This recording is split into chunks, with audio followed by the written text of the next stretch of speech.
So this is a public meeting of the Berlin Conservation Commission occurring via Zoom webinar on August 19th, 2020, starting at about 7 p.m. As a preliminary matter, please note that this meeting is being recorded and that some attendees are participating by video conference. Accordingly, please be aware that other participants may be able to see you. Take care not to screen share your computer unless asked. Anything you broadcast may be captured by the recording. Steve. Confirm member access. This is John Aney, Chair of the Berlin Conservation Commission. Permit me to confirm that all members and persons anticipated on the agenda are present and can hear me prior to me calling the meeting to order. When I call your name, please respond in the affirmative. Carolyn McDonald. Aye. Walter Bickford. Aye. Louise Yonda. Aye. Liz DiChiara. Here. Steve Beard. Yahoo! Oh, that was a little unenthusiastic. I believe Robin Berry is on vacation. Is that, and then Holly Kennedy DeGrudela. Here. Hi, Holly. Hello. Leanne Leahy is assisting with the production. Here. Thanks. Anticipated speakers on the agenda. I don't know if anyone's signed. The only ones I'm expecting so far are Scott Goddard, Kyle McDonald, and Craig Wombold. Have any of them signed in? Not as of yet. Okay. I did email them that their hearing isn't until 7:30. So with a quorum of the commission present, I call this meeting to order at 7:05 p.m. on Wednesday, August 19th, 2020. This open meeting of the Conservation Commission is being conducted remotely, consistent with Governor Baker's executive order of March 12, 2020, due to the current state of emergency in the Commonwealth due to the outbreak of the COVID-19 virus. Specific information in the general guidelines for remote participation by members of the public and or parties with a right and or requirement to attend this meeting can be found on the Town of Berlin website at www.townofberlin.com. In order to mitigate the transmission of the COVID-19 virus, we have been advised and directed by the Commonwealth to suspend public gatherings, and as such, Governor's order suspends the requirement of the open meeting law to have all meetings in a publicly accessible physical location. Further, all members of the public bodies are allowed and encouraged to participate remotely. The order allows public bodies to meet entirely remotely, provided reasonable public access is afforded so that the public can follow along with the deliberations of the meeting. While no in-person attendance of members of the public is permitted, every effort will be made to ensure that the public can adequately access the proceedings in real time via technological means. In the event that we are unable to do so, despite best efforts, we will post on the town's website an audio or video recording, transcript, or other comprehensive record of proceedings as soon as possible after the meeting. Ensuring public access does not ensure public participation unless such participation is required by law. The standard public comment portion of this meeting will accommodate limited public comment. For this meeting, the Conservation Commission is convening using the Zoom platform as posted on the agenda, identifying how the public may join. Meeting materials. The public is encouraged to follow along during this meeting using the proposed agenda unless I note otherwise. Supporting materials that are available this evening to members of the Conservation Commission can be made available to the public by request. Commission members and speakers on the agenda, please remember to mute your, don't worry about that. Please remember to speak clearly and in a way that helps generate accurate minutes. To the extent that our technical capability allows, public comment will be permitted during the public comment portion of this meeting as follows. Attendees' phones and other devices will be muted unless and until they raise their hand and are recognized by me to speak. I ask each member of the public who wishes to speak to identify their name, and I will afford each speaker time to ask a question and make a brief comment. Finally, each vote taken in this meeting will be conducted by a roll call vote. And that's all she wrote. Okay. So let's go over the minutes.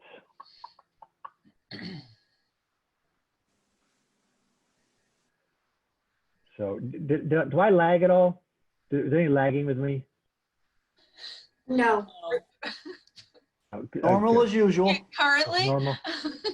Well, my, oh, Holly Kennedy DeGrudela, that's a pretty cool picture. Yeah. No, my wife has a dueling Zoom meeting right now. I can hear her in the background. And I'm a little worried that our Wi-Fi won't help.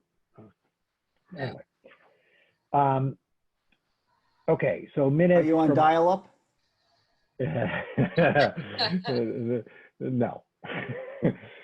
But I've been less than impressed by Charter, frankly. Indeed. Yes. Okay, meeting minutes of August 5th, 2020. Meeting opened at 7:02 p.m. John opened the meeting by stating that it was being recorded and explained the reasons for the meeting being held remotely on Zoom. By executive order of Governor Baker, due to COVID-19, the town offices have closed the public. John reviewed the rules for holding the remote meeting. Robin Berry was recognized as a member of the commission. A roll call vote attendance was taken with the following results. Everybody was here. And the associate non-voting member, Holly Kennedy DeGurlo, was also present. Other attendees, Leanne Leahy opened the meeting and then handed it over to Robin to host, but stayed on as co-host. Other people present, Scott Goddard of Goddard Engineering, representing the NOI hearing applicant Nicole Hayes, wetland scientist for Goddard Engineering, Craig Wumbold, NOI applicant for Marble Road, and Scott Savoy, builder. In the audience.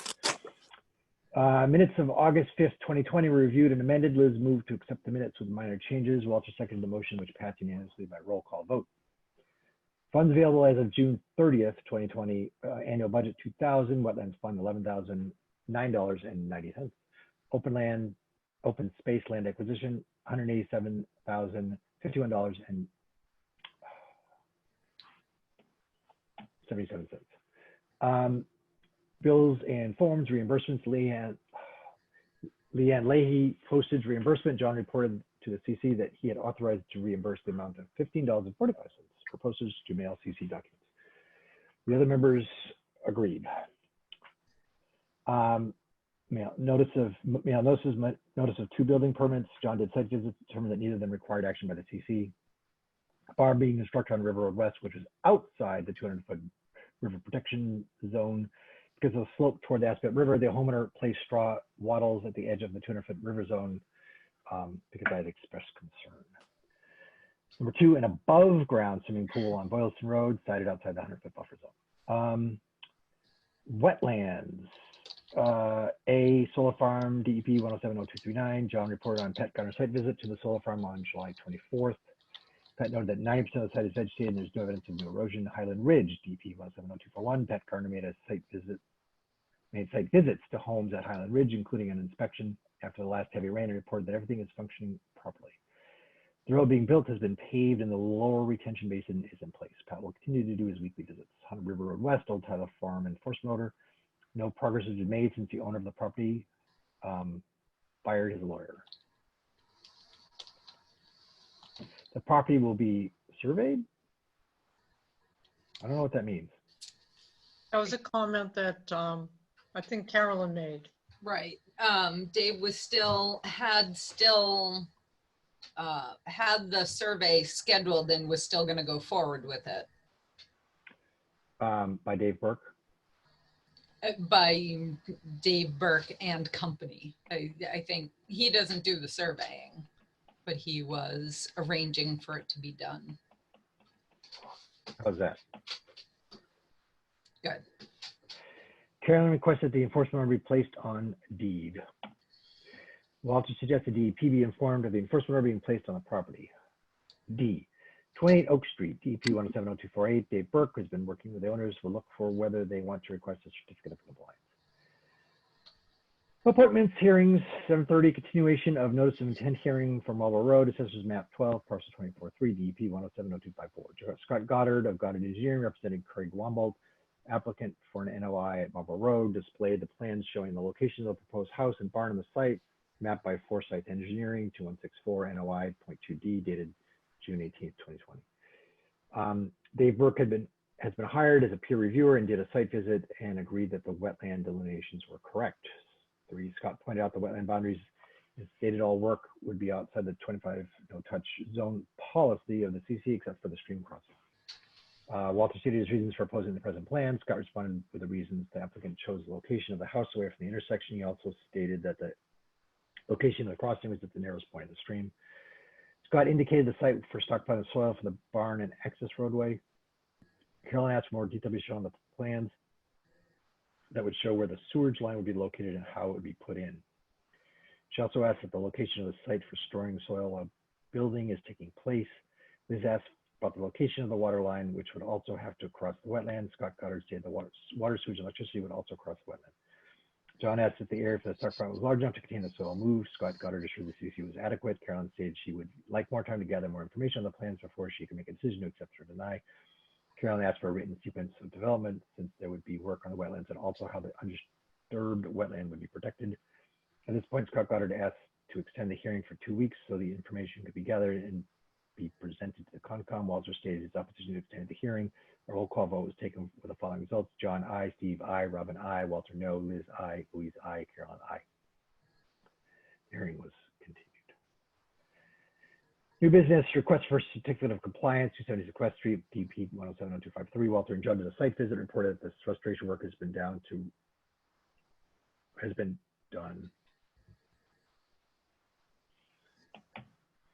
Been on the down low to remove the soil from the wetlands. Trees and vegetation have been planted. Both John and Walter felt the CT could be granted. Walter moved we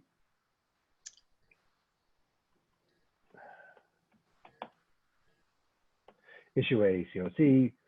Carolyn seconded the motion, which passed by unanimous roll call vote. B, encourage on conservation land by residents at 7 Buffton Farm Road, Clinton. Walter reported he had investigated the reported incursion onto conservation land in Berlin by the residents of 17 Buffalo Farm Road in Clinton. The owner had cleared out invasive plants and planted flowers. They had built a wooden platform 41 feet from the back of the house. Clinton records indicate the town boundary is 35 feet from the house. Thanks to Louise. John will consult with the town administrator on how to proceed with the issue. See ATVs on 40 Ks. John Dan Simpson of SCT and Rebecca Longval of Clinton CC. Walk the trails of the 40 Ks conservation area to look for evidence of incursion by motorized vehicles. Much evidence was discovered. 3 signs were posted to inform people that no motorized vehicles are allowed on the property. The CC will work with Clinton in drafting a letter on the matter. 2, Walter will contact the environmental police and will report back to CC and SCT. Mass Trails Grant Robin reported the state grant given to the town of Clinton to develop the rail trail in Clinton. The Berlin Rail Trail Committee will take no action at present. Old business wetland bylaw. Members reviewed the first 3 pages of the MAC bylaw and discussed how to adapt it to Berlin's needs. B, forest management. That was very pithy, Louise. I commend you. Forest management, Walter's working with Dan Stitzen on a plan. Land acquisition, Laura and Walter, John, and Carolyn will meet with Krista Collins at CT on Zoom to discuss strategies. Land management, John is working, PTO conservation area, John is working with Dave Smith and the fire chief to block motorized access to the new trail. Liz reported, number 2, Liz reported trees down on the Brewerbrook and Holbrook areas. 9, community outreach, Fall Earth Day. The CC discussed whether to hold the Fall Earth Day, which was postponed from April because of COVID-19. It was mentioned to include invasive removal along with trash pickup. The discussion will be continued at future meetings. Liz moved that we adjourn the meeting. Carolyn seconded the motion, which passed unanimously by a roll call vote. The meeting ended at 9:31 p.m. Minutes recorded by Louise, Shonda, and John Amy. Comments?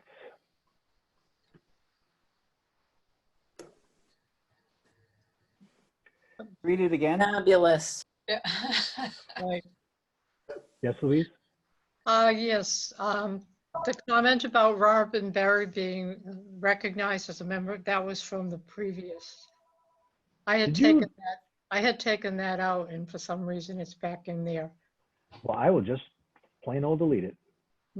Yeah, she was recognized at the previous meeting. Done deal. Okay. Anything else? Looks great. Entertain a motion to accept the minutes with these minor edits that happened in real time.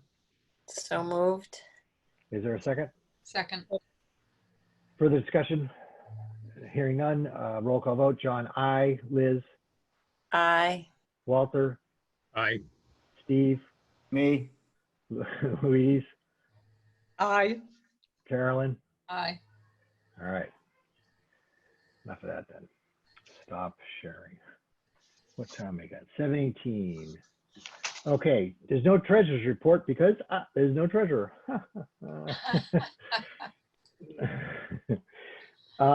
It can wait a couple weeks.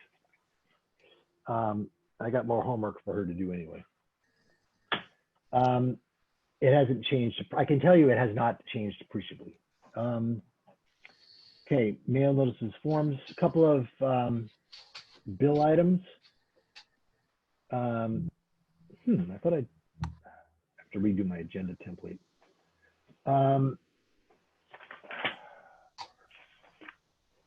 Okay, first, reimburse Liz for postage. So Leanne is working from home now and isn't as available to assist with mailing certified mailings. But Liz stepped up and volunteered.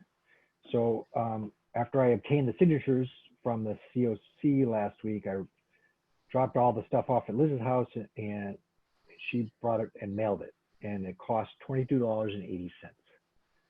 So, and I could have actually just submitted this, but I didn't get around to it. So we might as well vote on it. Entertain a motion to reimburse Liz DiChiara $20.80 for the certified mailings. Liz is expensive. You have no idea. Jeff, I'm on a Zoom meeting with the conservation. So moved. Talk to you tomorrow, okay? Is there a second? Okay, thank you. Third, All right. All those in favor, John, aye. Liz, Aye. Walter, say aye. Aye. Steve, me. Louise, Aye. and Carolyn. Aye. Great. So I'll turn that in the next couple of days. Secondly, there's a bill to reimburse me. So as I had discussed before, I've been working with the highway department and the fire chief to block motorist access to the Peach Hill conservation area, from Lancaster Road, because that's part of the conservation restriction, no motorized vehicles. And some pickup trucks, probably kids, maybe in the fall, some hunters were driving over the old stone bridge and up into some of that property. A little bit, probably just kids drinking and stuff. Anyway, so Dave Smith scrounged up a couple of large cement blocks with rebar stuck into them and dropped them off for us. I had the fire chief check to make sure that they're far enough apart for emergency vehicles, which they are. So I went to Lowe's and bought some chain and locks. And I'm gonna deliver one of the keys to the fire chief, and he'll put a Knox box there so that the emergency vehicles will be able to open that chain up at any old time. So that's good. But I bought some heavy duty chain because I didn't want people to break it. So I spent $129.94. Thank you. What? I know. What? I would have given you a chain. Okay. Oh my God. What was that amount again? $129.94 for that chain, because I didn't want 17 feet of chain, zinc plated, gold plated, and Well, yeah. and then 2 locks, and I made some spare keys. I made a couple of spare keys because I got to give one to Leanne probably and one to the fire chief. I see how you are. I know. Spare keys. I have the receipt. God, it's right here. So Isn't there a town bylaw if it's over a $40 expenditure, you have to discuss it with your commission first? And get approval? yeah. No, he made us give us. Well, no. He doesn't No, even have the to. thing is, if you had bought it, then I could have just signed off on it. But because I bought it, I can't sign off my own expenditure. Oh, I see. So, and I have a further twist, because it seems to me like this ought to come out of the Wetlands Fund, because we never know what to do with that money, and this is a wetlands protection thingy. Right. We don't have vehicles in the river there. Right. Yeah. You can certainly put it in that way. June will definitely let you know if that is not appropriate. Which is fine. I move that we pay this, reimburse John for that amount. The full amount? No seconds. Second, no, I seconded. First, you want to make a pun about pulling John's chain about this. Yeah. This is a PG meeting. Who's second? Okay, so we'll do a roll call vote, and I'll excuse myself. So Liz, Aye.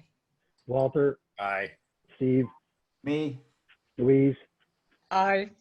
and Carolyn. Woohoo! It's catching. All right.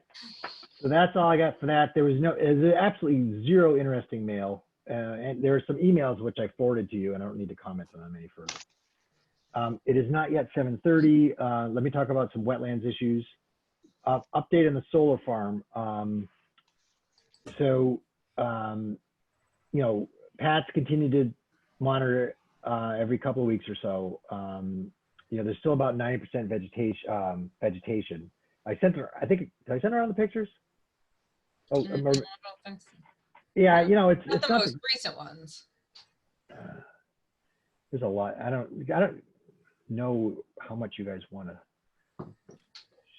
I think this picture's a little interesting though. So where was I? Share screen.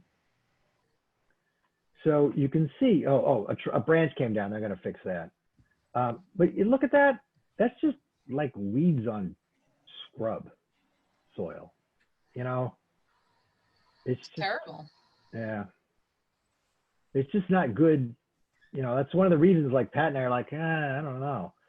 Of course, you know, the basins are, you know, where all the topsoil went, they're growing quite Right. well. That's all the topsoil ended up. And then they scooped out a lot of that and probably chucked it in the river. Anyway, so at this point, we're kind of waiting for a little bit further vegetation, but more importantly, we are waiting to see what happens after a large August thunderstorm. You know, Pat wanted to see what happens after one of these major storms we get this time of year to make sure everything looks shipshape. And then at that point, he probably will recommend that we lift the enforcement order. I have been maintaining contact with whoever will listen, but specifically Margaret, who's been very receptive that, you know, that enforcement order is still in place. And I must say, Margaret has been great.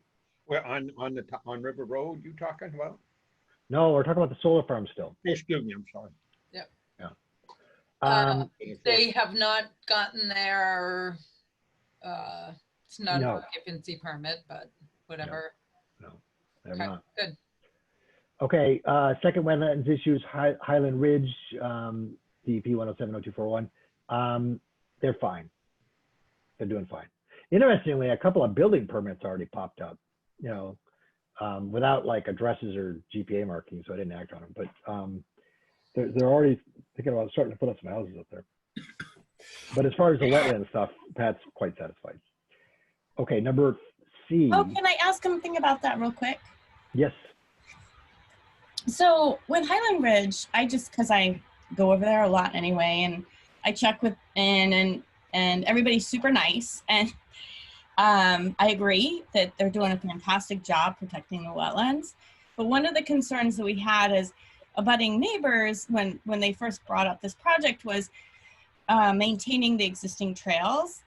And some of the trails that are there are now inaccessible because of how they set it up. And I didn't know if it's okay. I had permission to talk to the owner to see if there's a way that we can maintain those trails or just make them a little bit more accessible, because I think that'll be a benefit to the residents who actually live there as well, to be able to access them easily, as well as the people who are Yeah, first of all, I think that's a good idea. Secondly, do you want to talk to the owners or the site developers? Well, I've already talked to the Russos, the site developers. They all know me. They see me like, hey, but they said that if I really, really am concerned, just talk to Steve. I forget his last name, the owner. Vinicasa, isn't it? Yes, that's it. Yeah. And there's a fair chance he's not even really that aware of it, because he didn't, you know, he just bought this project a couple months ago. Or 6 right. months ago, Yeah, and that's the thing. And I hear like they say, oh, well, he's a mountain biker and he loves trails. And I said, oh, I know, these trails are incredible. And people bike them, and they actually have some really cool things set up back there. And right now, it's kind of hard for us to access them. And then also, yeah, so I just, there's, I mean, why wouldn't you talk to him? okay, can Yeah. Yes, but let me just add a comment, or two comments. You know, the first is that some of the difficulty with access is by necessity and temporary. You know, so some of the trails are bisected by erosion control measures. Yes, to a degree, but then there are some that I agree with that, and I'm not talking about interrupting those. They need to be there for a reason. I get that. When they get removed, some of the trails are going to be very difficult. Because Or we could navigate and kind of create one that goes a little further down because of the way they pitched it. They kind of changed the landscape. So it used to be a gradual decline, and now it's kind of a very steep decline. That makes sense? it sounds more fun, actually. Well, I mean, I just don't want, like, if, you know, they already told me they do not want like ATVs and motorized vehicles. And I said, no, the people who use these trails are people that walk their dogs. We ride our horses through here, you know, and they're like, oh, we love that. That's great. But I So explained to them. why don't you talk to them about reestablishing the trails once Okay. the site, you know, towards the end of the site development? That sounds Okay. like a good Yeah, idea. yeah. Okay. Right. Thanks, Holly. Yeah. Thanks. Yep. All right, cool. All right. So, Leanne, Yes, do we have the people for the NOI hearing? yes, we have Craig Wombolt, Kyle McDonald, and Scott Goddard. Okay. Would you Yeah, like me- their stuff just came today. Has anybody had a chance to even look at it? Yes. Yep. Would you like me to promote them? Well, last time Scott wanted to take the lead, so why don't you start with Scott? Okay, I'm promoting Scott.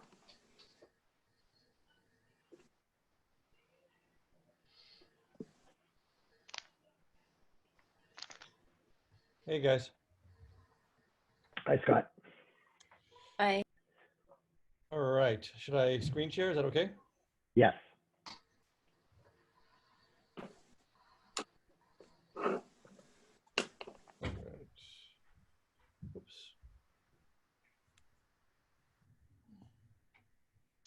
You guys see the site plan? Yes. Perfect. Okay, so Scott Goddard Consulting, representing the applicant, Craig Wombolt, who's on the line with us. We did submit some new information today, and I'll review it with you right now. If you decide that it warrants more time to review, you know, certainly we can understand that because of the last minute submittal. So at the last meeting, there was a request for some additional information.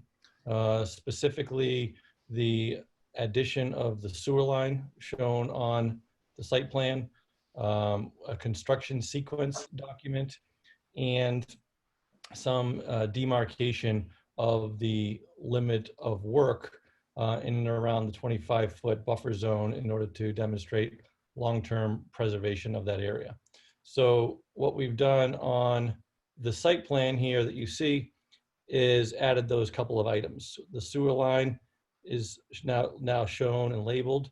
You see here, the one with the S here, and then we have electric next to it, and that goes in the site at this location, and then that will go underneath the culvert, crossing over the stream and accessing the house.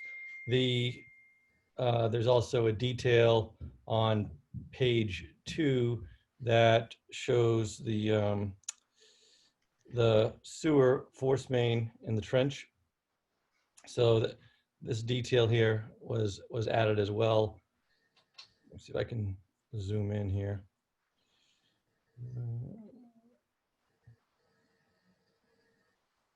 Okay, so this shows here where the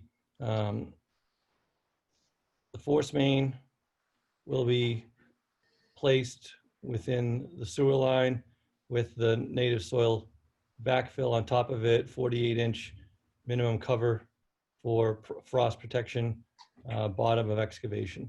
So this is showing here the trench that will be going through the wetland in order to place the sewer force main. There was also, whoops, let me bring that back up.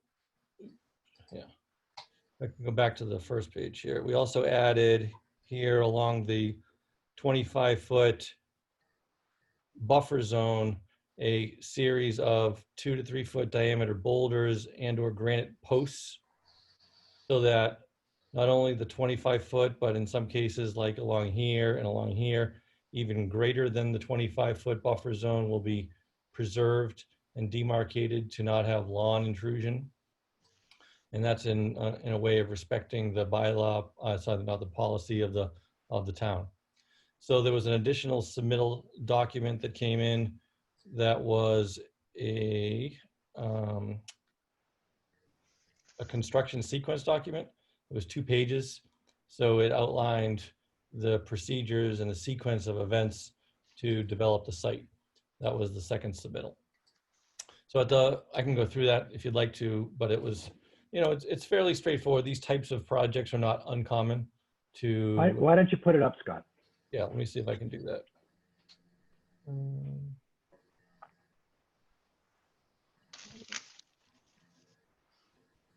Give me 1 second here. All right.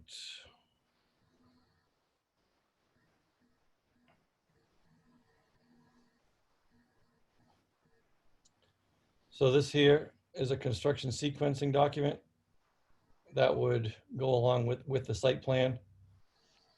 Step 1 to 6 under site prep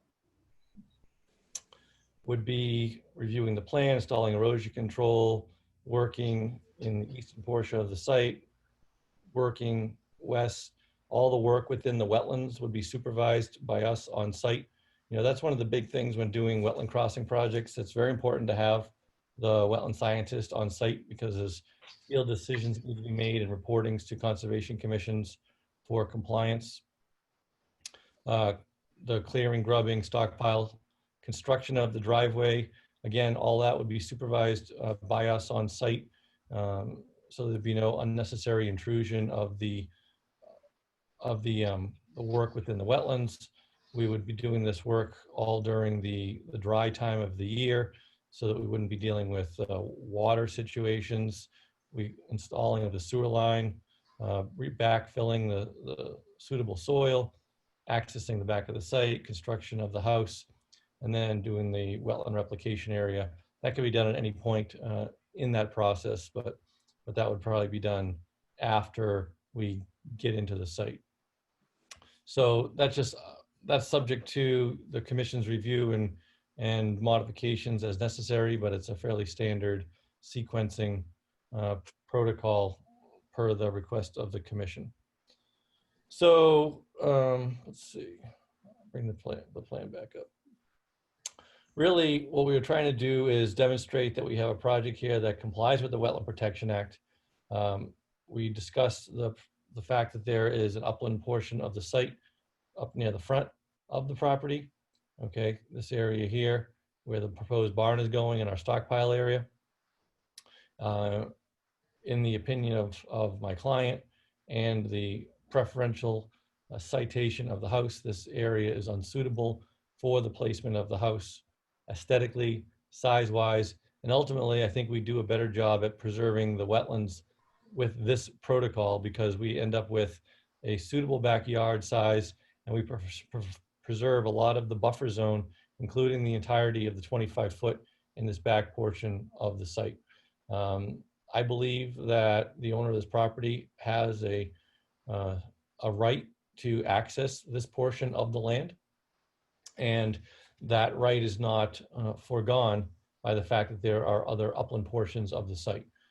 He has the right to develop and utilize the economic extents of this property that has suitable uplands for zoning compliant uses, of which this is. So, you know, there was some concerns raised at the last hearing. I trust we've addressed those concerns.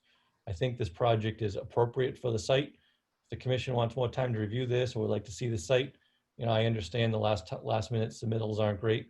The plan changes were fairly minor in scope compared to what we had there. The only things you're seeing different is the sewer detail, the limit of work demarcations, and the sewer line itself is shown on the site plan. So, with that, I'd like to go back to the commission for further discussion of this project, but I do believe that you'd be well within your right to issue an order of conditions for this project under the Wetland Protection Act. Thank you, Scott. Okay, do you want to take that down? Sure. All right, so what are people's thoughts?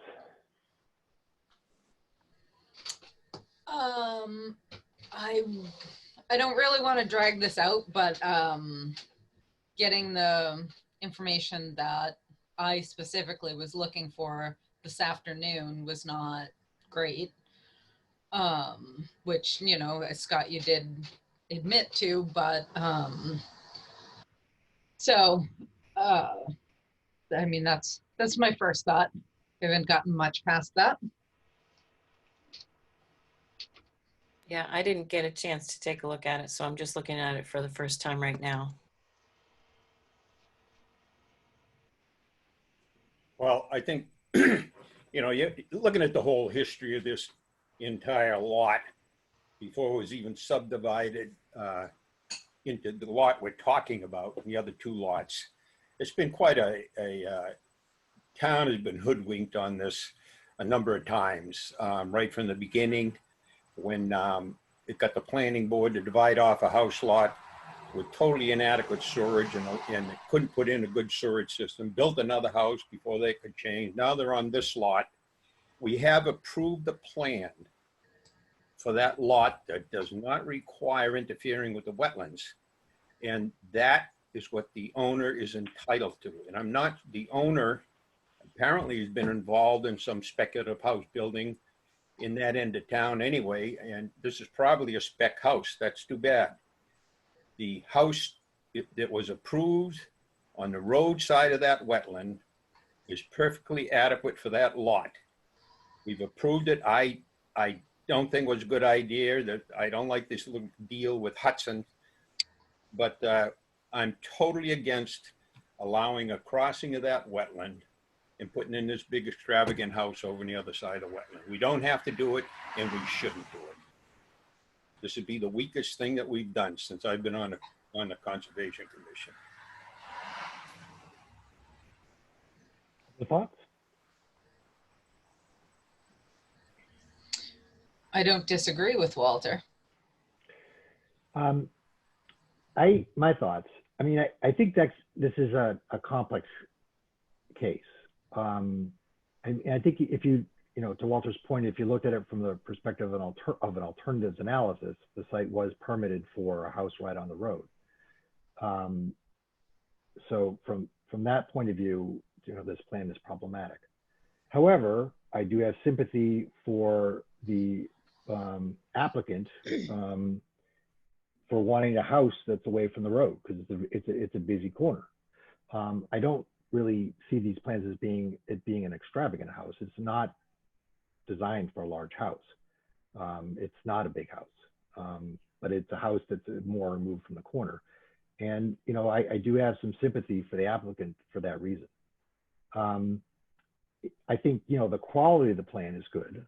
I mean, I think there's a lot of thought that is put into how to go about crossing the wetlands, and how to contain the disturbance of the wetlands as much as possible, to reproduce the wetlands, and to contain the footprint of the house and surrounding little lawn.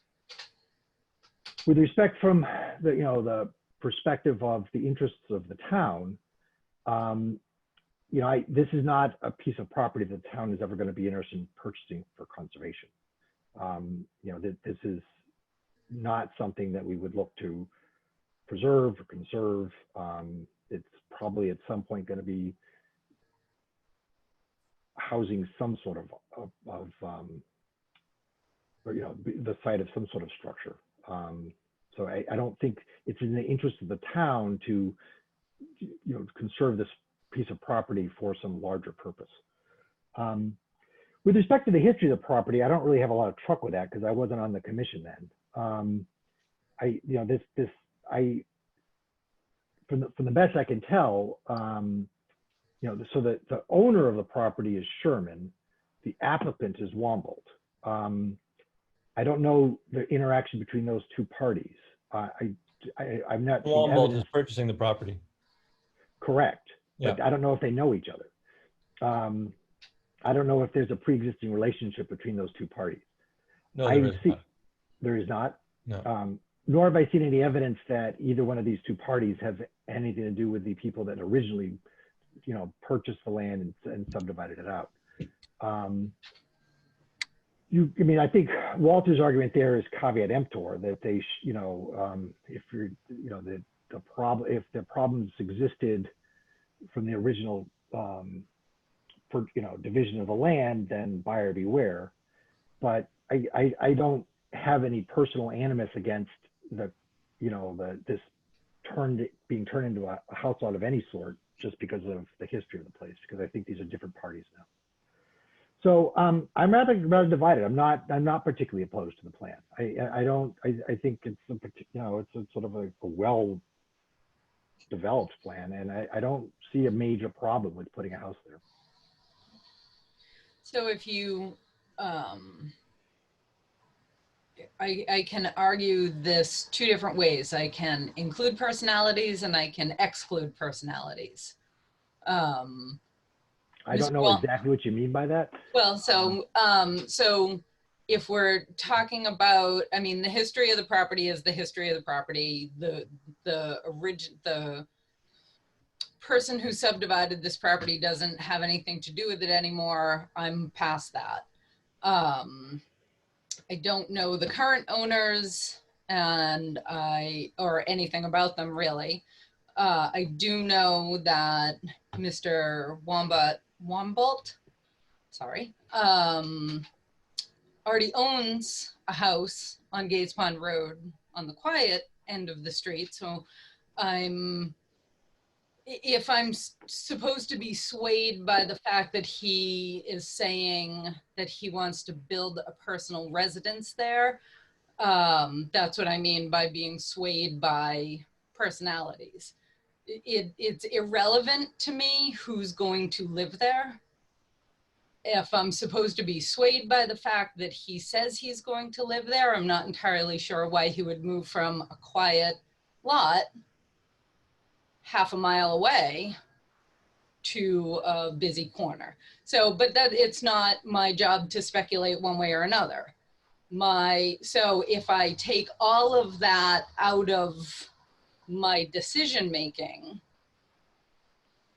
I very much agree with Walter.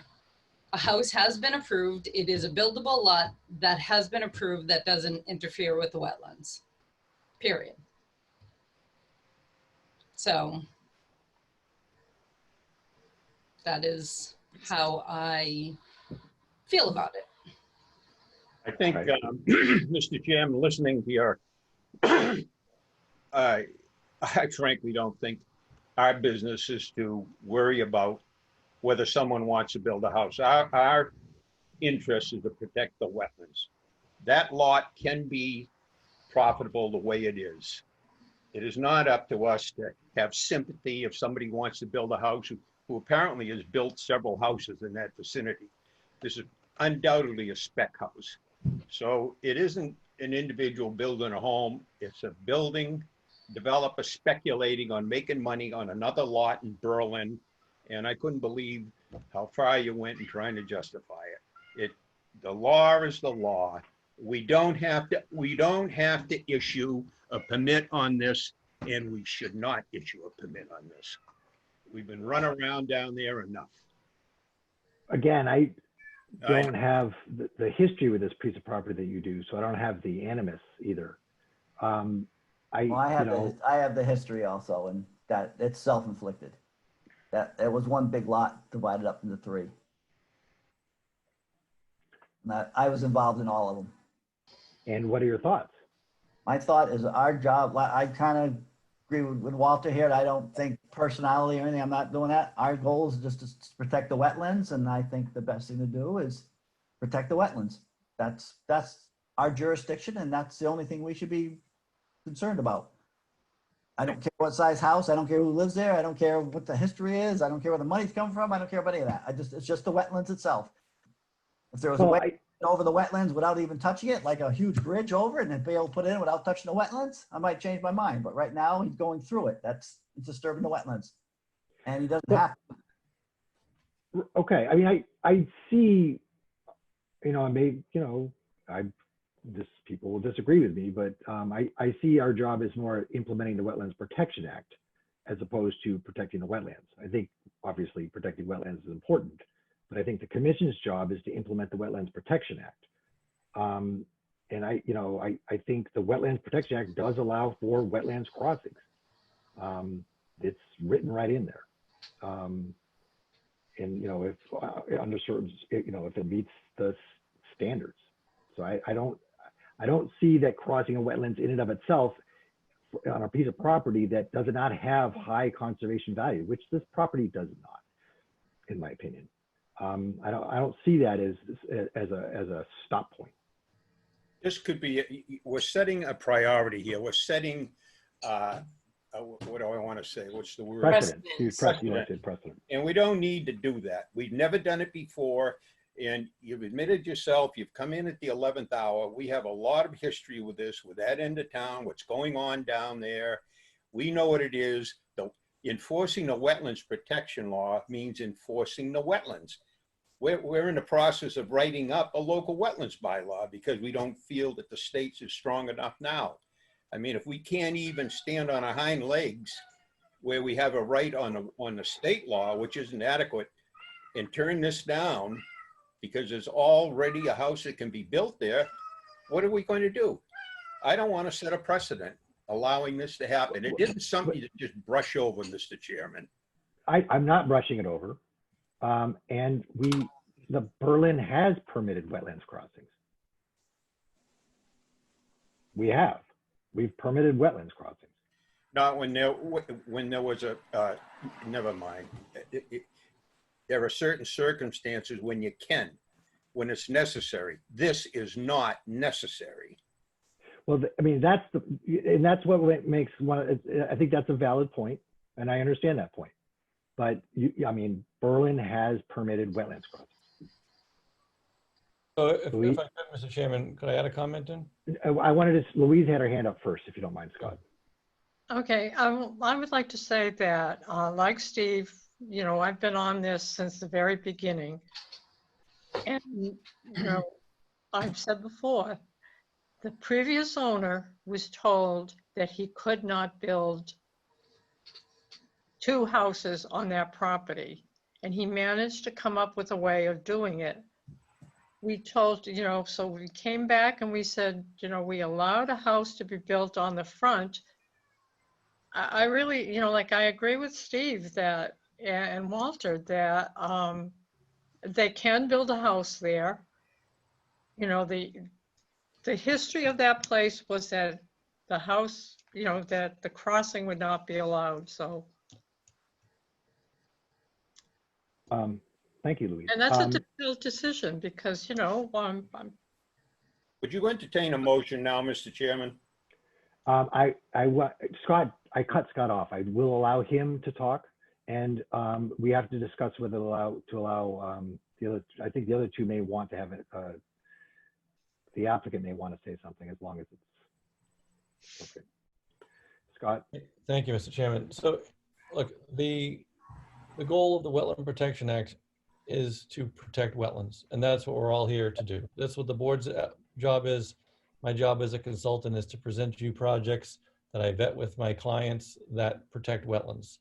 In this particular case, the project results in a net gain of wetlands, right? There is an alteration, yes. More wetlands are being put back than are there currently. Then you end up with a permanently protected 25-foot buffer zone, which is not something that's protected under state law.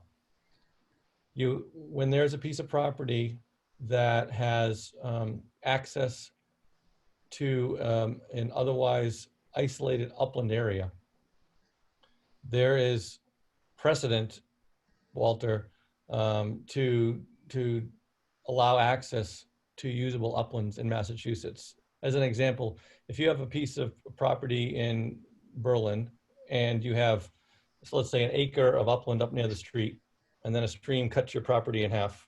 And let's say you have 10 acres in the back, and that person wants to put a field or a barn or, you know, a horse rink or something, you know, some use of the property, you know, even harvesting it for hay or whatnot, right? So by virtue of the fact that there's a stream there, does not preclude the ability for that property owner to have access to the non-wetland economic portions of their property. And the way that DEP has dealt with this historically has looked at whether that upland area is large enough to warrant a lawfully permitted economic use. So to take that example further, let's say you go out into a wetland and you find a dozen little isolated uplands that are the size of your living room. Well, those aren't economic to utilize for an appropriately lawful zoning purpose. So in that case, I would argue there isn't a by right for a person to connect all these teeny little upland islands to utilize just kind of for kicks. In this particular case, you have a site large enough to site a new house while preserving an adequate buffer zone to the wetlands all around it. So if it wasn't proposed for a house, this could be proposed for a tennis court, a swimming pool, any number of things. Okay, and that is absolutely a legal right that this owner has to utilize that portion of that land. He has a right to ask. He doesn't have a right to access. It still needs to be permitted. It has to be, absolutely. It requires a permit. He has a right to ask. Absolutely. Liz, did you have any questions or thoughts? No, I'm gonna go with don't cross the wetlands. Okay, Leanne? Yes, Do either Mr. Wombolt or who was the other person? Was it? I have Nicole? Kyle McDonald. Oh, that was and Kyle. Craig. Do either Mr. McDonald or Mr. Wombolt have any, are they raising their hands? They are not, but they might be prompted to now that you asked. But as of now, they are not asking to speak. Okay. So now I will entertain a motion to vote on this. Mr. Chairman, Yes. I move that the notice of intent be voted against, turned down. Well, why don't we, just to make it clear, since it's a roll call vote anyway, why don't we, if I could suggest this, that we'll move to vote. An I vote will be in favor, a no vote will be not in favor. Does that make sense? Makes a lot of sense. Perfect sense. Second. Any further discussion? So that we will move to a roll call vote. Just so we're all clear, yes means we approve, no means we deny. That is correct. Okay, because of the way my screen is set up, I'll start with Liz. Start with Walter, right? I will start with Walter. Are we voting to vote? Or are we voting on? No, we're voting on the NOI. Okay. No. Okay, Carolyn, No. Louise, No. Steve, No. Liz. No. Right, I am going to vote aye. I think this was reasonable. Walter will be mad at me for a while, but I am going to vote aye. But the vote is clear. The NOI is not approved, and the hearing comes to a close. Oh, actually, I did that backwards. I was supposed to Close the hearing. close the hearing first. Let me do that. Let me redo this since this is a contentious issue, and my apologies, Scott and Mr. Womble. I just was distracted. So I first need to entertain a motion to close the hearing. So moved. Is there a second? Second. Further discussion? Okay, so this is a vote to close the hearing. Aye means we close the hearing. Liz? Aye. John, aye. Walter? Aye. Carolyn? Aye. Louise? Aye. And Steve? Aye. Okay, the hearing is closed. Now we vote, I would entertain a motion to vote on whether we permit or do not permit the proposed work. A no means that a negative, that we will not approve the NOI. And an I vote means we will approve the NOI. We'll start with Walter again. No. I have to revote. Yeah, okay. Carolyn, No. Louise, No. Steve, No. Liz, No. John, I. Okay, so 5-1. It's denied. Will the commission be issuing that order tonight or at the next meeting? In between, actually, because of the COVID-19 stuff, the way we do this is I'll write it up. I hadn't pre-written it because I wasn't sure how this was going to go or if it was even going to be continued. But I will write it up and then I drive around and get people's signatures, and then I'll rely on Liz to get it by certified mail. So that'll probably happen by Saturday, Monday at the latest. Send it to me digitally when available and do the. Do you want a signed copy digitally when available? Well, even if I'll take the unsigned version to start with, but then yeah, when it's ready, I'll take the signed version and then we'll take the original to my attention. Okay. Do you want also a certified? Certified, it would be good, yes. Okay, so I'll send it certified to you. The original to go to Mr. Wombold. Yeah, send it to me. Do you want the original or does Mr. Wombold want the original? You can send the original to me. The applicant gets the original. Okay, Steve insists, I think with accuracy, that I'll have to send the original to Mr. Wombold. I'll send a copy to you, Scott, You can and do then that. to DEP, Very and good. then various boards. All right, thanks, everybody. Thank you. All right.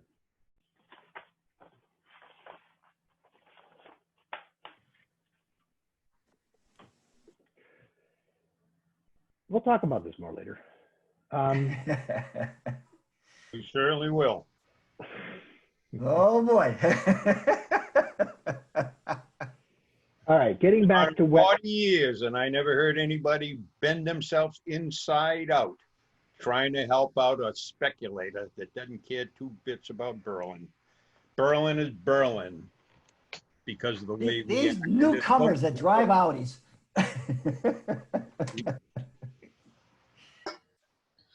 All right, Wetlands, C, 100 River Road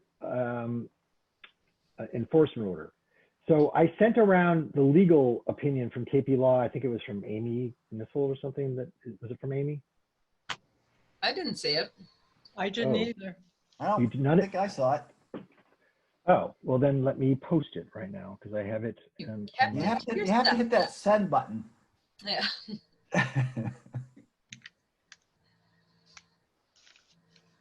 Okay.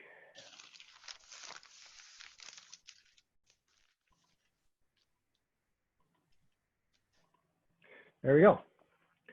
Wow. So, yeah, I'm sorry. I thought I had sent this to everybody, and I do apologize. So this is from Amy at Quessel at KP Law. So she says, I recommend against recording enforcement orders due to certain legal concerns, including the lack of any specific authority for the commission to do so. The Wetlands Protection Act and its regulations neither authorizes nor requires the recording of an enforcement order, and I'm not aware of any binding judicial decision that discusses this issue. Also, WPA Form 9 does not refer to or require recording enforcement orders at the Registry of Deeds. And the MACC in its environmental handbook states that an enforcement order should not be recorded in the Registry of Deeds, as the Wetlands Protection Act does not authorize commissions to do so, and it may create title problems. In my opinion, in the event that the enforcement order is recorded without adequate justification, in my opinion, in the event that an enforcement order is recorded without adequate justification, it's conceivable that an aggrieved party could claim that the commission was slandered by the property's title. Basically, a slander of title claim is akin to any other claim that a statement slanders or defames a party except for the perceived injury relates to the effect of the title. It's unclear whether recorded notice of a wetland violation can form the basis of a claim or of slander title because there are very few reported cases, blah, blah, blah. More stuff. The property owner could also claim that the recording the enforcement order interfered with the potential contract to sell the land and or their civil rights have been violated. The property owner could be entitled to damages if any of these claims are upheld. Although the recording of an enforcement order could give notice to potential buyers of the alleged wetlands violations, generally obliged of someone purchasing the lot to proceed with due diligence and to consult with the Conservation Commission to ensure that there are no outstanding violations of the property before they purchase it. Further, there are logistical issues to recording an enforcement order. For example, the enforcement order, unlike an order of conditions, is not notarized, and many registry of deeds will not accept them. And there's not a document releasing an enforcement order, such as a certificate of compliance released an order of conditions. With regard to 100 River Road West, if there's an outstanding order of conditions of the property, blah, blah, blah. So, so that's what, I just have to laugh at that last sentence. No, wait, Yes. no, scroll it back up. I recommend not issuing a certificate of compliance. A No, no. certificate of compliance for what? oh, no, that was in reference to if there is an outstanding order Oh. of conditions. Yeah, this Yeah. is Which there isn't. So after I read this, I actually read the MAC handbook, which I had not done about this particular issue previously. And the MACC handbook is very clear that they do not recommend you screw with a title with an enforcement order because you could open yourself up to lawsuits. Similarly, and she didn't mention this, I mentioned it in my response to her and to Margaret, is that the same thing can apply if you contact the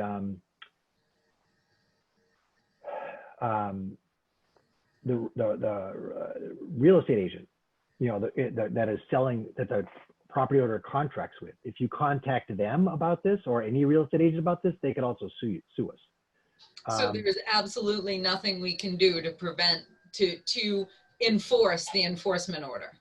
Right. Well, no, and that's already come up because you know, I think the laws of caveat emptor apply, which is buyer beware. And already a prospective buyer reached out to me to see if there are any wetlands concerns. And I said, yes.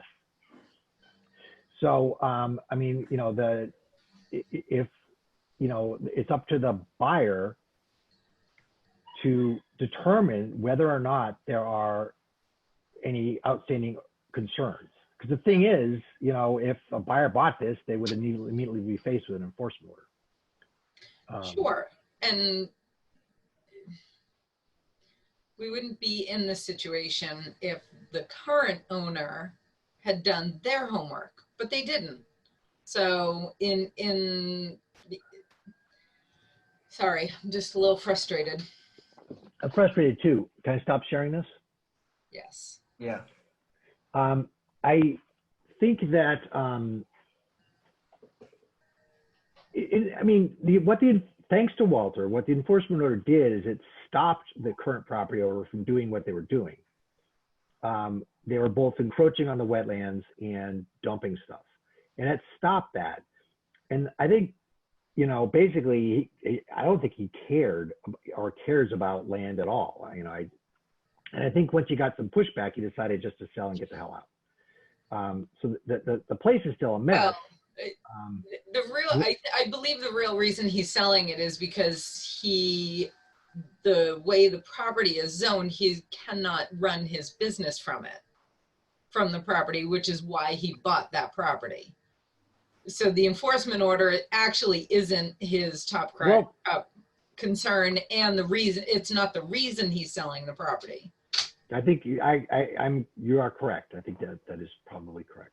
Oh, never mind who owns it, why he's selling it. How do we get the stuff out of there? We've issued an enforcement order. Can it be enforced, and how?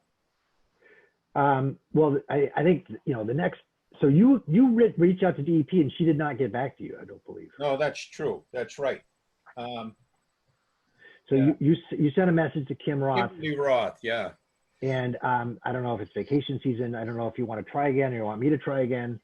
Or want me to try. I mean, the other thing is I'm not sure this meets criteria for the Environmental Protection Act violations for the feds. I don't know if this is a big enough deal for the feds. The feds can be brutal, but they're also based on a workshop I went to at the last MAC conference that was held live and probably, you know, never held again. They're pretty overwhelmed. You know, they're not well manned. So I think they pick and choose, but if they do get involved, they can impose some really big fines, tens of thousands of dollars. And I don't think we're looking for that to happen either. We're No. just looking for this to get remedied. I wouldn't bother me if somebody fined them. It's pretty. The question is, is it worth the effort to get the EPA involved? Because is it a big enough deal for the EPA to get involved? It's a pretty big deal, but while we're talking about this, on the new business, there's another one going on in town where somebody's throwing junk and stumps and stuff in a wetland. How do we enforce this stuff? We pass a bylaw. Well, there's got to be a way to enforce a wetlands law without, I'm all for passing a bylaw, but they can't be doing that. This one is actually in the wetlands, the one I'm talking about today. The one that we're talking about, the 100 River Road, it isn't in the wetlands. It's in the buffer right up to the wetlands. Right. But it's all rubbish and junk that's in there.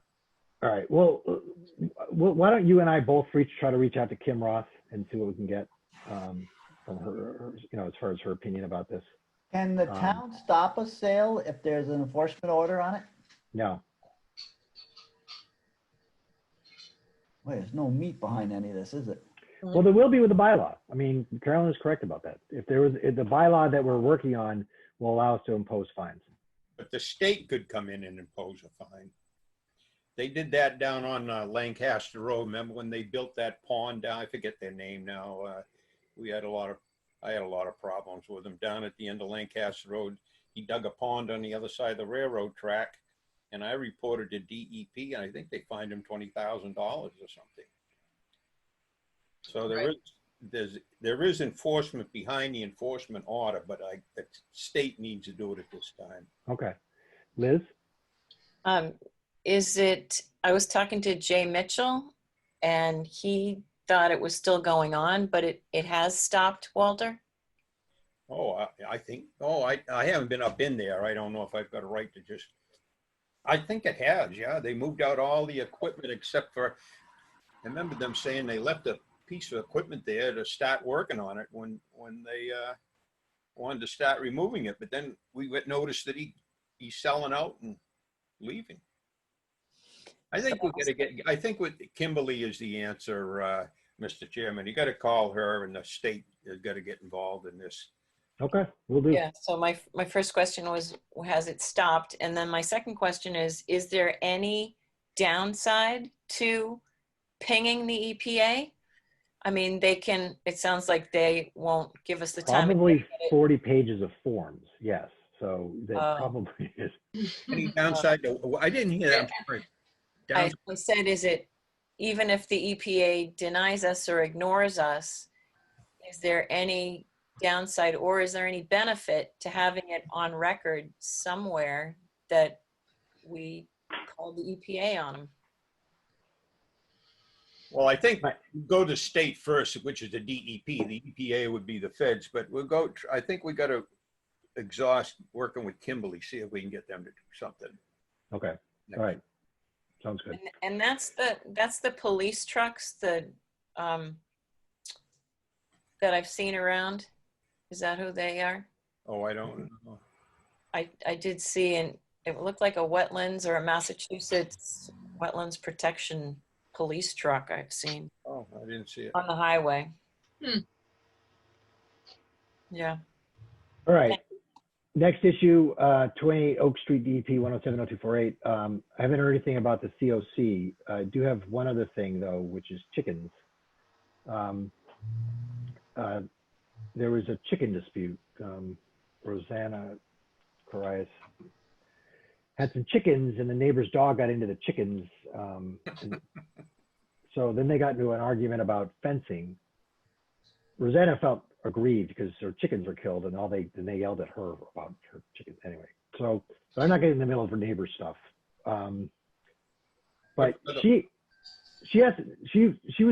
question she asked me was, where can I put this fence? And then I said, well, where do you want to just take a screenshot of you know, the property based on the assessor's map and just draw where you want to put the fence and send it to me, and she hasn't done that yet. But I just want to reach back out to her. The fence, I tried to research this a little bit, like how close livestock fence can get to wetlands. I mean, it wasn't previously agricultural land. Most of the stuff I referenced is that was it already in agricultural use? Because if it's already been in agricultural use, they have tons of leeway. But if it wasn't, I don't know where you can put a chicken fence. Does anybody have any idea? I mean, Right. forget it. She needs to. We got enough problems, so where are we going? Right. Who cares? Right. Who Well, I don't want to put it, I just want to make sure, I want to, like, it wherever has, she wants? well, no, not in the wetlands. You can't put it in the wetlands. No. I would. You don't want them pooping near the wetlands. Well, yeah, but your dog, your Big animal. people's dogs poop in wetlands all the time. I can't imagine she has enough chickens or will have them long enough to Yeah. affect, for the nitrogen load to affect the wetlands. You know, I would imagine she's a reasonable person. She seemed like a reasonable person. She's every time I've talked to her, she's been extremely nice. Right, exactly. Every So, single time. I would imagine it's going to be a temporary fence. You know, she's not erecting, sure, but she's not going to have them for 30 years. They're chickens. You buy more chickens. Anyway, Yeah.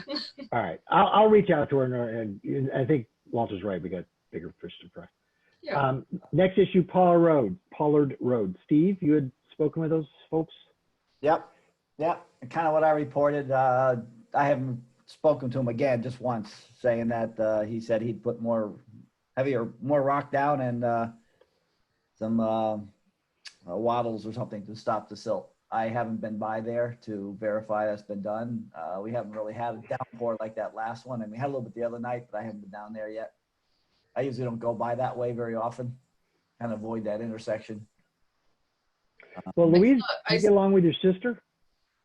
Do you get along with your sister okay? Yeah. I Maybe think she can think keep her it- suggestion of just mentioning this to the highway department is the right thing to do, because that's going down the road to get to the Northbrook. Right. So I did drive by there on Saturday, saw wattles there. I hadn't seen it prior, so if there were no wattles before, then they have put some up. Good. And I did mention it to Dave Smith, and he said the only time that he noticed a problem was during that heavy rainstorm. So he is aware, and he is aware that we are aware. So until it rains again, I don't know that there is anything else that can be done, Right. Since we apparently can't enforce anything anyway. right? Okay. So, Louise, if you could ask your sister just to keep an eye on the place. Certainly. All right. Mm-hmm. And then if you notice something, then pester Steve, and then I'll have Steve call them back up again. Okay, yeah, she There we did say go. that you could see where the silt was coming down the road and into West Street. But, Yes. you know, Yeah, but we kind of need a little more evidence than what those pictures showed. I mean, we kind of need something a little more.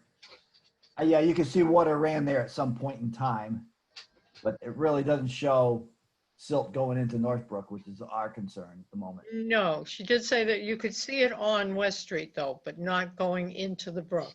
Right. So that's a highway issue at the moment, not our concern. But there's a big trench. If you go all the way down by the edge before the railroad tracks to the right, goes down in, and there is a trench. But Right. again, you got to show it that's coming off that driveway and down, and not just going down the road and in. So Okay.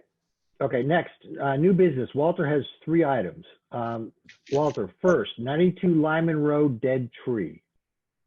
Oh, Yeah, somebody called me up, up on Lyman Road, and there was a dead oak, and it's afraid it's gonna fall on his donkey or tends to lay underneath where the tree is. And I said, you know, look, we don't take down trees. You can take it down if you want, but we're not going to take it down for you. I basically told him that. I tried to get a hold of the tree warden, but he's on a 2-week vacation. So I couldn't get a definitive answer on the tree laws. But I'll tell you, right now, they're going back and forth between power companies and private landowners in the town on who's going to do what with what trees that are dying all over town. So it's quite a problem. Terrible, yeah. We can't get in the business of cutting down trees that are leaning over other people's property. I think it's an act of God, and they can take care of it themselves. We give permission. Did you see the letter I sent around? I sent an email with a. Anybody read their email I sent today? Yeah, I read it. Yeah, It's a letter we sent around about 7 years ago to all 140 something abutters to our land, basically telling them that, you know, talking about encroachments, and we were concerned about it, but if there's anything they needed, like a threatening tree or something, come see us before they start their chainsaws, but we can work something out, but we can't. They like the conservation land, but they don't like what goes with it, I guess. Walter, just for clarification, this tree was not near one of the town roads, correct? No, it's up in the woods. Yep. Okay. All right. Next issue, Summer Road, map 7, parcel 7, chapter 61. Walter, you went up there and gave them a visit? Yeah, you spoke with Matt. I did. Rob Horn, who lives in the house down by the Adventures there. What is it called? The Boundless. zip line place there. He bought the lot. He and his wife wanted to move up there, and I can't even begin to explain how it all blew up with the neighbor and suing each other. And they've spent $15,000 on lawyers already, and the neighbor's claiming that the deed isn't right. But anyway, the short story is the neighbor who brought on all the problems and threatened to sue wants to buy the lot. And the Horns, Rob Horn, his wife, are ready to sell it to him. So I guess they're going to work it out that way.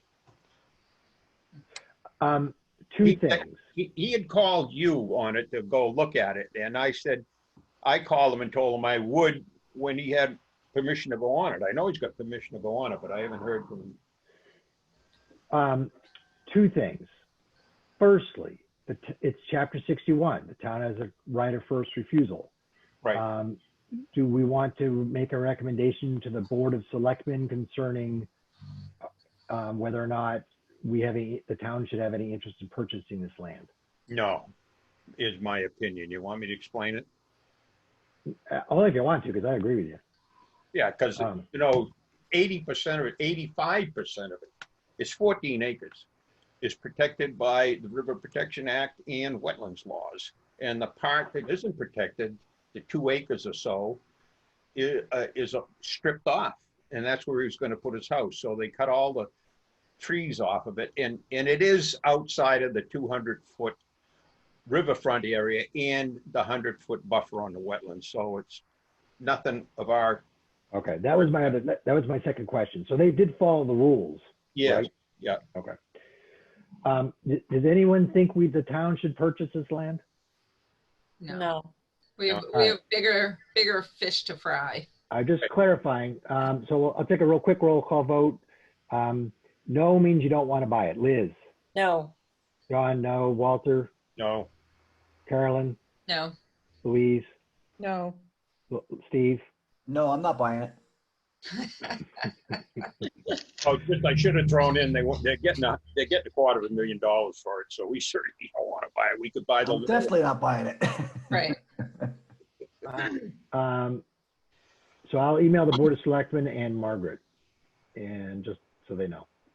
Okay. Finally, another issue that Walter brought up is 64 Banner Road. Walter. Oh, somebody called. I got his name written here someplace. Some company puts in solar panels, is going to put solar panels on the roof of the original building at Banner Road, which was Banner Door, built in the late 60s. And it's well, you know, it's within the 200 foot of the river. It's within 100 foot of the buffer, the whole darn thing, but it's built. And then they have a parking lot, which is also within the 200 foot and everything else. However, the solar panels are going to go on top of the existing structure. Plus, they want to put some on stilts over existing parking areas. You've seen that, I'm sure.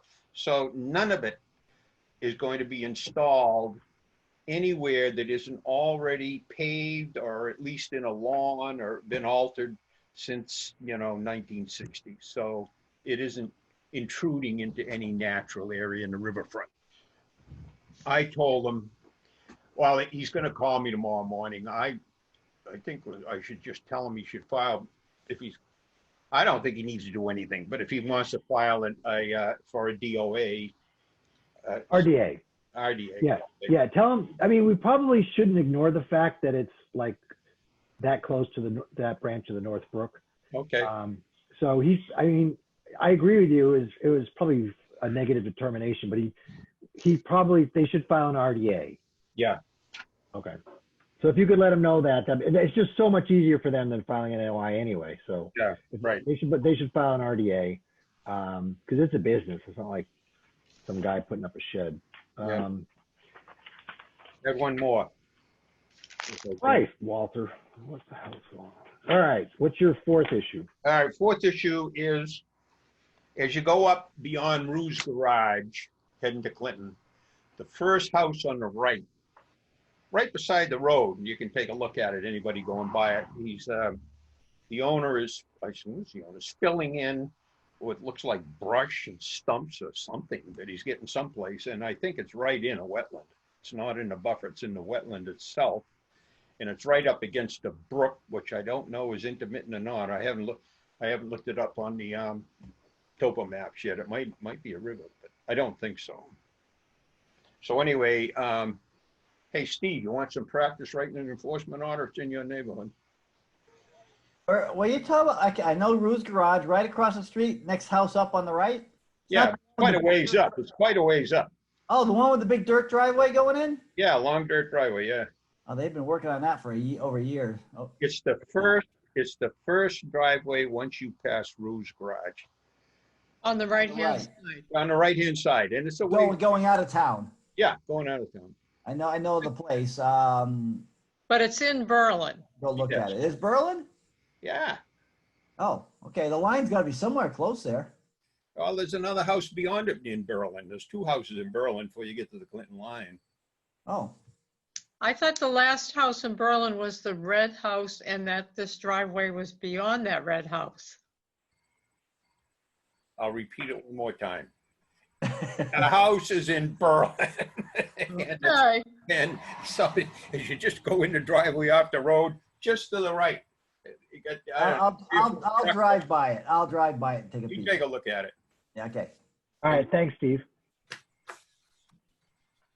Okay, that's what I got. So I don't think there's a big rush in dealing with it, but yeah, see what you think. But I think it calls for an enforcement order. Is there a number on that house? No, you know something, Louise, you brought that up. I've actually called the assessors, and they're going to get me as soon as they're in the new assessors maps, a new set, number one, and plus the new listing, so we'll know who, can look that up fairly easily.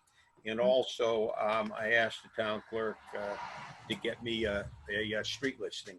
Mine's 8 years old, so we can tell who lives Okay. there. It's probably either 355 or 345 based on your description. It's right here. Where are we? You know those people, Steve?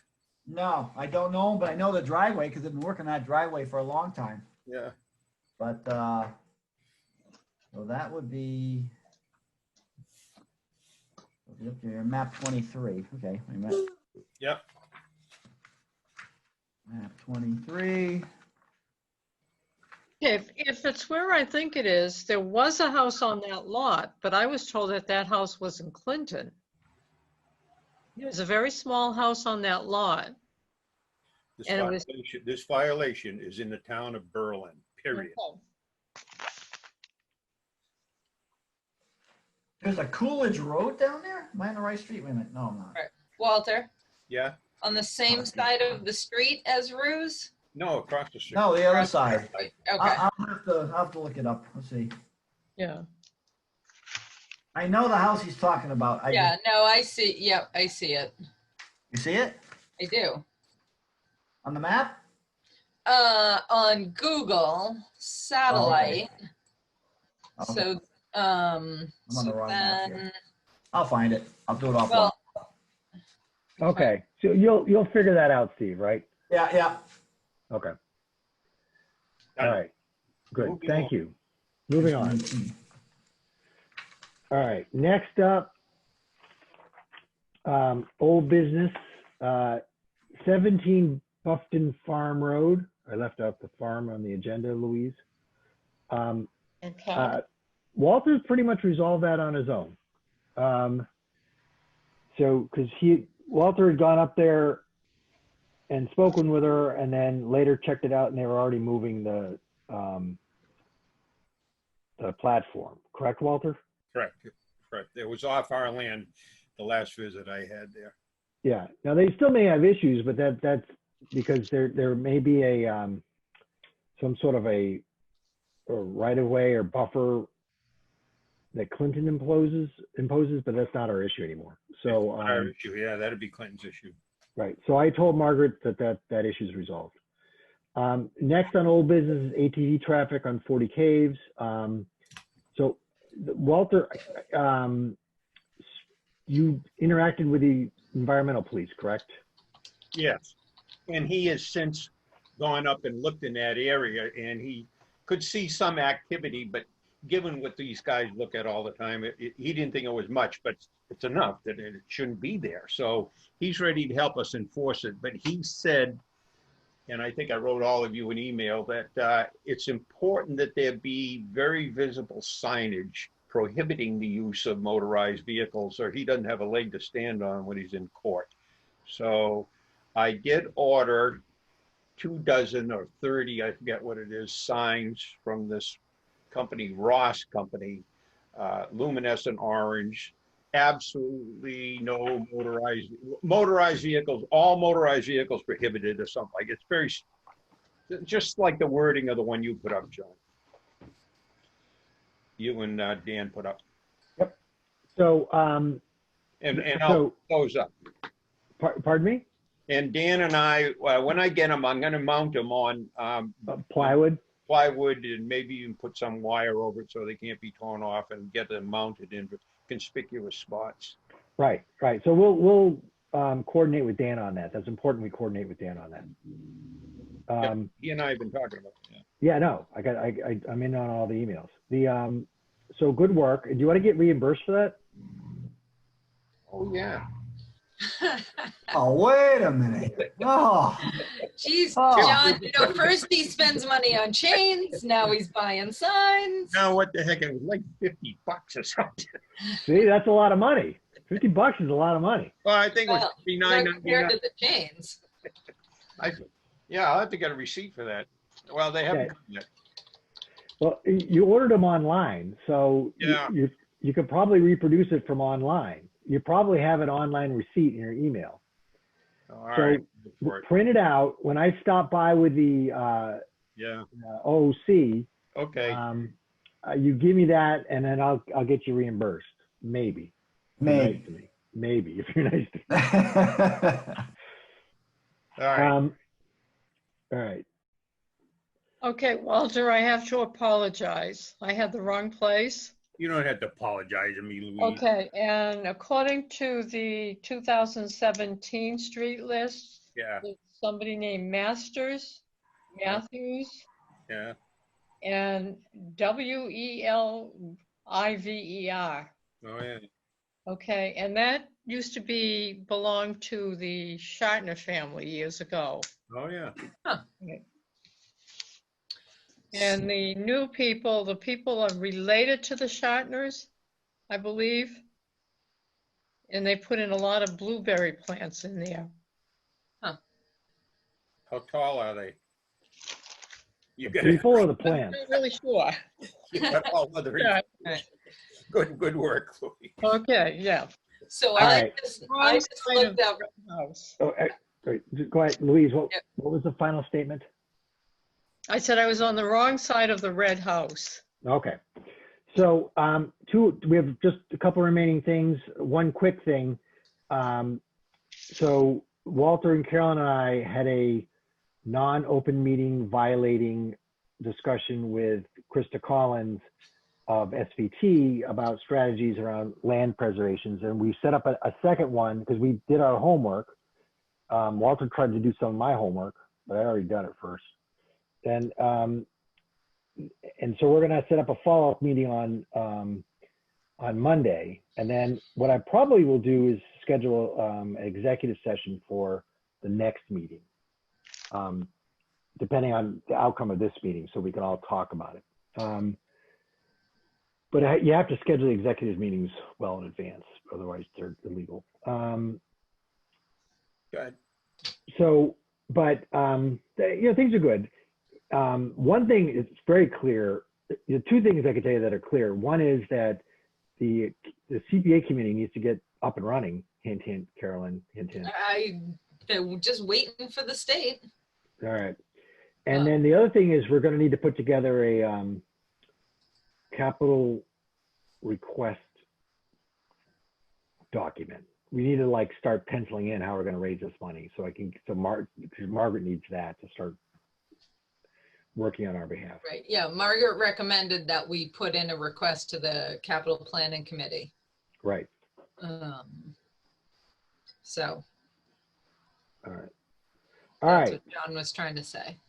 Yeah, that's exactly what I was trying to say. Poorly. Okay, so now the wetlands bylaw. So let me load that document back up. Okay. Oh, one more thing, Mr. Chairman. Yes. Just a quick thing. I don't suppose you can see this. Can you see that? Not well. That's an aerial photograph. This is the Ross Dam. This is the dam. This is Linden Street. Yeah. Dam goes up here. What they want to do, this brook has a mile watershed, and they've calculated that the water running beside this dam will be 20 feet per second at a 100-year storm and wash the dam out there. So they're going to take the west side of the dam, dig it out and push it over on the east side about the width of the dam. So the dam will come down here, take a dog leg over it, and then go down around. And then they will block off this old spillway to the height of the dam to prevent erosion down here. But anyway, and they're putting a new spillway right in the center of the dam, equal to this one or a little bit bigger. And the only thing I accomplished, I got them to agree, they're going to put a stairway up that dam so people don't have to stumble all the way up it. But that's what they're proposing, and they will begin to do drillings or samplings fairly soon. How are they going to access the site? How are they going to access it? Well, you can access it from the five corners and drive along it. Yeah, you drive right in. Yeah. Okay. Well, right. I mean, that's the long way. I just wanted, but the short way actually is to violate wetlands. So, Well, they could come in off of West Street and come up, I don't know, put a temporary bridge in or something, but they've got to get over in here and do some borings. all right. We'll probably go along the top of the dam to get into it. I don't know, John. Hard All to right. believe that Thanks, dam Walter. would let go. What, Steve? It's hard to believe that dam would let go. I know it. Right. I know it. I just don't see it. Didn't they start talking about this when Skip was chair? Because I Yeah, remember way he back. was pretty upset about Yeah, but we scared them off. money. It was a different thing. They wanted to widen the existing spillway 50 more feet, blasting all the ledge out. So we drove them away from that. Now Right. they come back with this other scheme. So I don't know. They got to spend $5 million for some reason, I guess. And speaking of signs,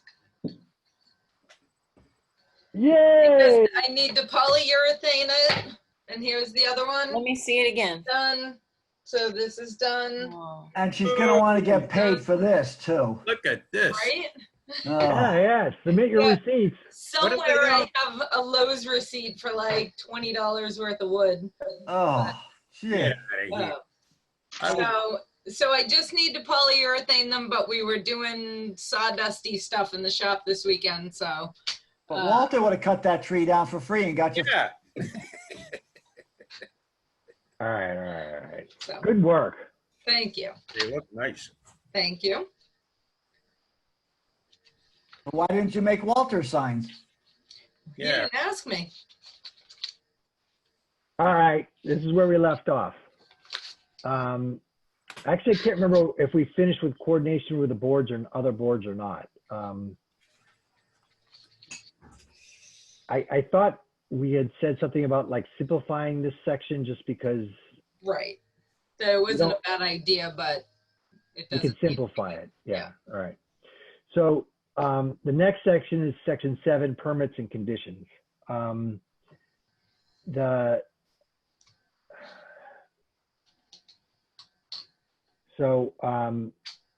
This, I'll just read through it.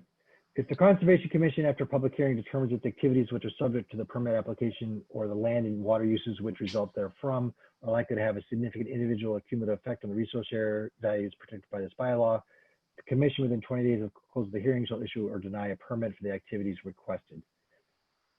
The commission shall take into account the extent to which the applicant has avoided, minimized, or mitigated any such effort. The commission shall also take into account any loss, degradation, isolation, or replacement or application of such protected resource areas elsewhere in the community and the watershed resulting from past activities, whether permitted, unpermitted, or exempt, and foreseeable future activities. So it's really sort of what we're already doing. If it issues a permit, the commission shall impose conditions which the commission deems necessary or desirable to protect said resource area values, and all activities shall be conducted in accordance with those conditions. Where no conditions are adequate to protect said resource area values, the commission is empowered to deny a permit for failure to meet the requirements of this bylaw. It may also deny a permit for failure to submit necessary information and plans requested by the commission, for failure to comply with the procedures, design specifications, performance standards, and other requirements and regulations of the commission, or for failure to avoid, minimize, or mitigate unacceptable, significant, or cumulative effects on the resources, blah, blah, blah. Due consideration shall be given to any demonstrated hardship on the applicant by reason of denial as presented by the public hearing. The commission may waive specifically identified and requested procedures, design specifications, performance standards, or other requirements set forth in its regulations, provided that the commission finds in writing after said public hearing that there are no reasonable conditions or alternatives that would allow the proposed activity to proceed in compliance with said regulations, that avoidance, minimization, and mitigation have been employed to the maximum extent feasible, and that the waiver is necessary to accommodate an overriding public interest or to avoid a decision that so restrict the use of the property as to constitute an unconstitutional taking without compensation. So the first part of this has to do with the fact that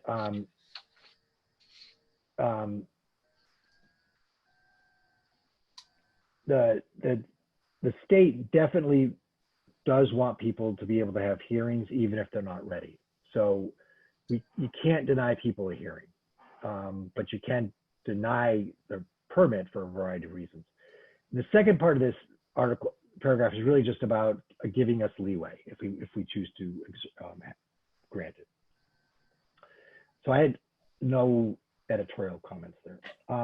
In reviewing the activities in the buffer zone, the commission shall presume the buffer zone is important to the protection of other resource areas because activities undertaken in close proximity will have a high likelihood of adverse impact, either immediately or as a consequence of construction or over time as a consequence of daily operation or existence of activities. These adverse impacts from construction and use can include, without limitation, erosion, siltation, loss of groundwater, recharge for water quality, and loss of wildlife habitat.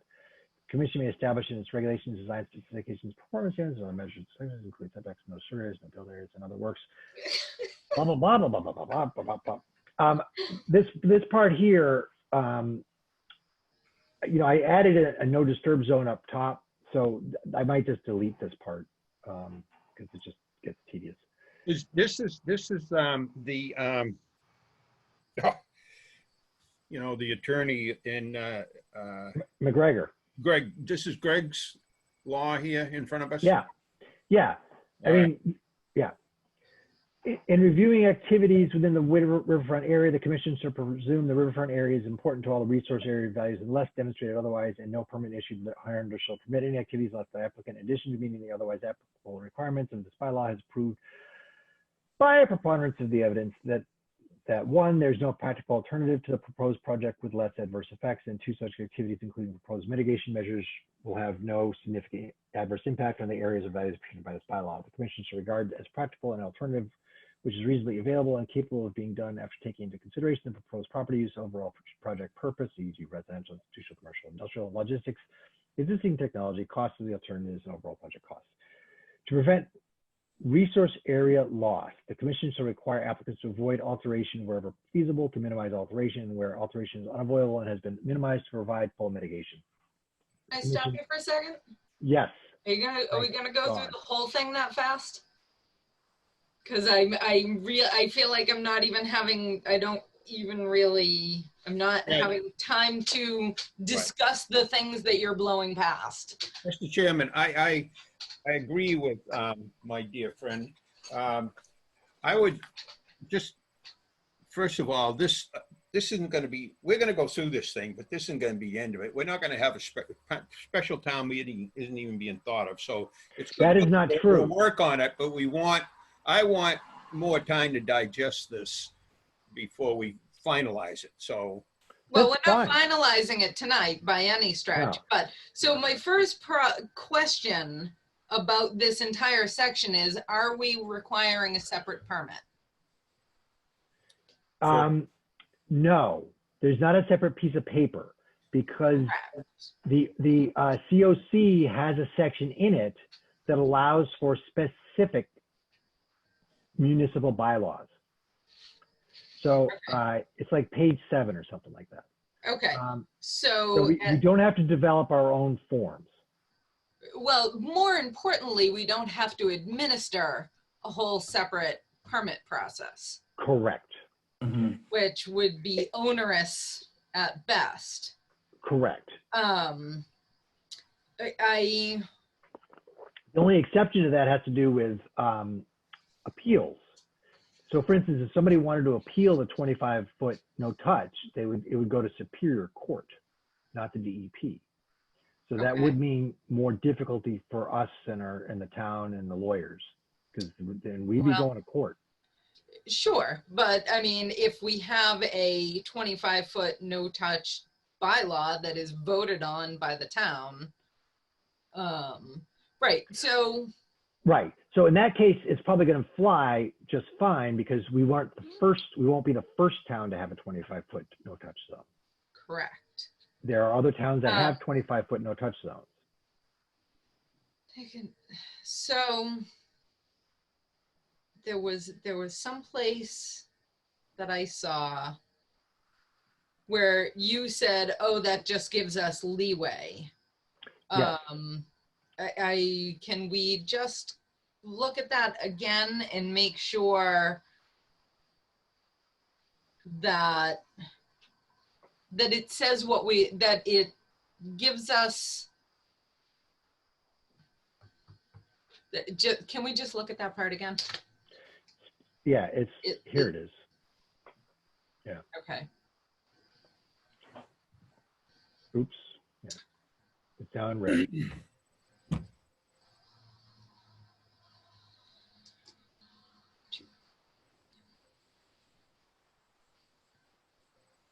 So what is a demonstrated hardship?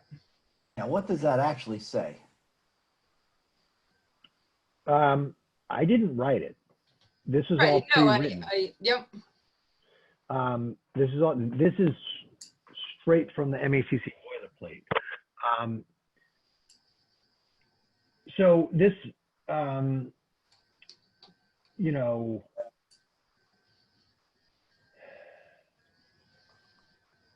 if for some reason someone would lose the value of their land, lose a considerable amount of the value of their land because of the inability to cross a wetland, for instance, then that might be a sign of hardship. Or that you know, the way we want them to do something is something that's so expensive they can't afford it, and they're suggesting a less expensive method, and that would be perhaps a sign of hardship. Yikes. That's tough. The commission may waive specifically identified and requested procedures, design specifications, performance standards, and other requirements set forth in its regulations, provided that the commission finds in writing after said public hearing that there was no reasonable conditions or alternatives that would allow the proposed activity to proceed in compliance with said regulations, that avoidance, minimization, and mitigation have been employed to the maximum extent feasible, and that the waiver is necessary to accommodate an overriding public interest or to avoid a decision that so restricts the use of the property as to constitute an unconstitutional taking without compensation. This is a matter of opinion. Yuck. We know John's gonna let him go over and we're not gonna let him go through.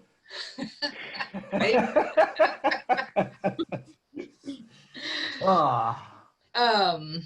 Sorry, John, but you voted. I don't like being that part. I prefer a rule that kind of says you can do it or you can't do it, but. Right. Well, I mean, there's lots of gray area in laws. That's I right. know. That's why lawyers make big bucks. That's right. The thing is, I'm trying to pull up, let me see, that was section 7, right? Yes. Yeah.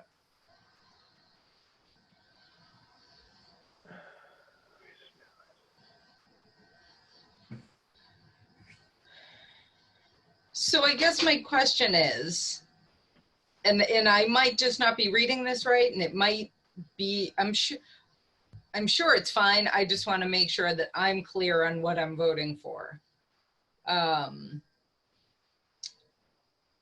That if there's a demonstrated hardship, they don't have, I guess I'm not sure what the hardship has to do with. You need to define what hardship is. And Correct. yeah. But it also says the commission may waive specifically identified and requested procedures, design specs, performance standards, and other requirements set forth in its regulations. So does that mean if someone wants to put up a shed, we don't need to make them have an architectural drawing? Because I'm fine with that. I'm fine with that too, but I would like to make this simpler. I just, Unfortunately, this is really a question for lawyers. right. Right, that's right. I can't usefully comment on these questions. Right. I can give you my opinion about what this red section means, which Okay. is that it gives us the ability to be a little flexible. But as far as the specific definitions, that's lawyer stuff. Right, but I can see when we open this up to certain individuals who want to review this to help get the vote through. I can see them looking at this and saying, Was this added or did Greg put this in, Greg? I didn't alter this at all. This part. Okay. Yeah, this But is. there still is that, right, the courts will decide there are precedent that there's the reasonable man approach to this thing. There are cases on the books where a developer, developed 5 houses and he had some land on the other side of a stream where he could put in 5 more, and he was turned down, and the court held that, look, he's had a reasonable return on his investment and he has no right to maximum return in violation of the wetlands. Right. So, there'll be, but yeah, we got to. Right. So I think however we want to annotate or highlight or whatever, when we get to the talking to lawyers portion of our review, this section right here, because I think like Steve said, this section may we want to be clear about what that means so that if anybody questions us about what that means in their support of this document, we can say what that means. Yes, I agree with you. Okay, that's, And even to the case that we voted on tonight, what if they said it's a demonstrable hardship that I can't build a house for my 5 kids in that small area that's by the road? I mean, right. Well, they didn't demonstrate that. yeah, Yeah. yeah. But I'm Right. just, how could we be open to? Yeah. My suspicion is that the WPA also accommodates for a demonstrated hardship. That may be. And again, some of the stuff in here is also in the WPA or Right. its regulations. So some of the stuff is repeat, and I don't know why. I mean, if you look through other towns' bylaws, there's a lot of repetition. You know, so, and I don't know exactly why they feel like they need to repeat some stuff that's already in the WPA. I simply don't know. Well, it could be if they do require a separate permit, they want to make sure that the stuff is in both places. That's a good thought. That's why you pay me the big bucks. I know. I'm gonna That's double your right. salary. That's why Steve. I'm gonna double your salary, and I take it out of Steve's salary. No, go ahead. Hey, he doesn't care. He's No, I don't care. Listen, Yes. this, I'd like to keep this simple, get this bylaw through, get it on the books, and then if we have to make little modifications, move it on. It's much easier to go that route. If you try to get it perfect right out of the gate, you're gonna struggle. That's my- Right. And there's a section down below here that further addresses that. Can I move on, Carolyn? Can I ask, if we do modify it, do we have to go to town meeting to vote for it Yes. again? Can I Yes, you answer do. that can I answer that question in full a little bit later? Yeah, yes, Okay. but I would like to just take it a little bit slower to make sure everyone's comfortable with every section before Do you want me to move on. read slowly? yeah, That would be lovely. I just want to get something on the table before we get into this legal minutia and, you know, trying to understand all of the jargon. You know, what are our goals? And we ought to all be clear on that first. Get those in there, and then all this other stuff really is for lawyers to help us word. But I just like a 10-minute yes or no discussion on what are our goals of this bylaw. And I see, based on what we've had before and everything else, 5 goals that we want to do. Number 1 is this 25-foot setback, which should be 35, but nevertheless, the setback. The 100-foot to septic tank, number 2. Isolated wetland issue, number 3. The vernal pool issue, number 4, and a definition of a river, number 5. Those are what we want in the bylaw. And then all of this other stuff and approach and, you know, setbacks and everything else. But are we all in agreement that that's what we want to do? We don't want to have another Goddard episode like on the brook that he got classified as intermittent. We want to get the definition of a river down good and strong. We want. Yeah, let me stop sharing for a second and just open it up, because there's some other things. Let me add a couple of things, and then we can go over these major points. Because in addition to those 5, you know, we need the ability to have fines. Oh, I had that in here. I'm sorry. Fines. Yep. Yep. You know, I think it's also important to be able to set up one of those accounts for payment of consultants. Yep. You know, and then I actually had some second thoughts about, you know, imposing a separate Berlin fee. You know, like, you know how there's the DEP fees? Well, we can also impose a town fee. Yep. The reason is I was thinking ahead. You know, as Carol and I have talked about, and you know, eventually we probably do want to get a conservation agent of some sort. to do all this stuff a little better because it's a lot of work. And, you know, having the ability to have some fees would also help pay for that position. So, and it also, I mean, it might streamline things too, because then the conservation agent could, for instance, post the hearings in the papers, and the part of the fee would cover the posting of the hearings and stuff like that. Where does our wetland fund come from now? How is that funded, John? I have the slightest idea. The So, oh no, that's not true. Yeah. It is from fees. Yeah. Right. We just can't, we can't spend it. We can, it's just trickier. Right. While I was chair, this may be not 100% accurate, but I do not recall a time where we tried to spend wetlands fees, spend money on what we thought were wetland related. Was it actually approved that way? Right. I looked into this a little bit. I think we could even use it for land acquisition. I think we could transfer the funds over, but I'm not 100% sure about that. Right. But at any rate, in the future, it would be a source of funding for a partial source of funding for a conservation agent. Anyway, getting back to the major things. So we have a 25-foot no touch.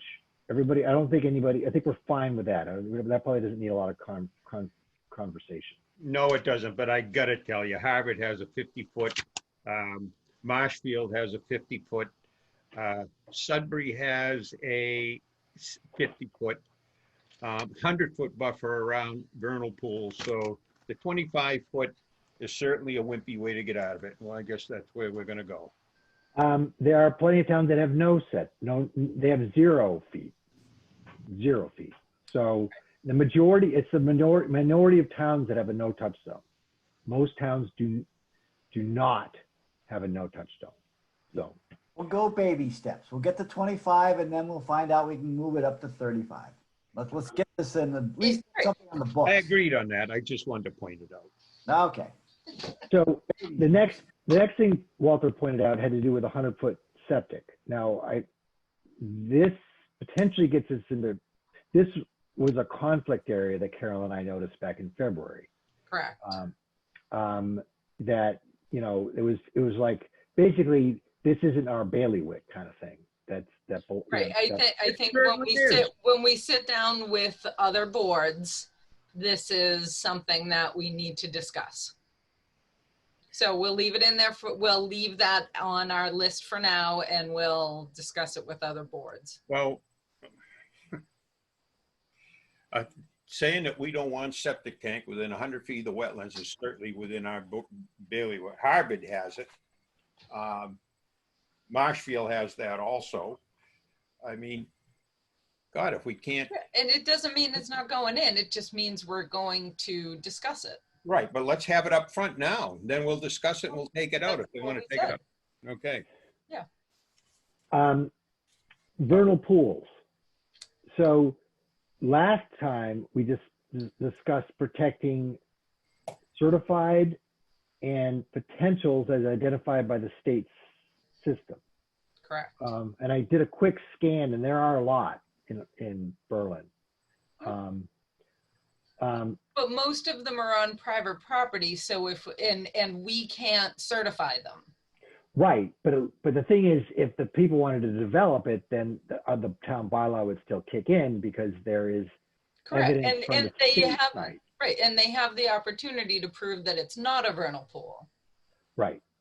Correct. Now this though is different than some of the language that MACC sometimes suggests, which is that basically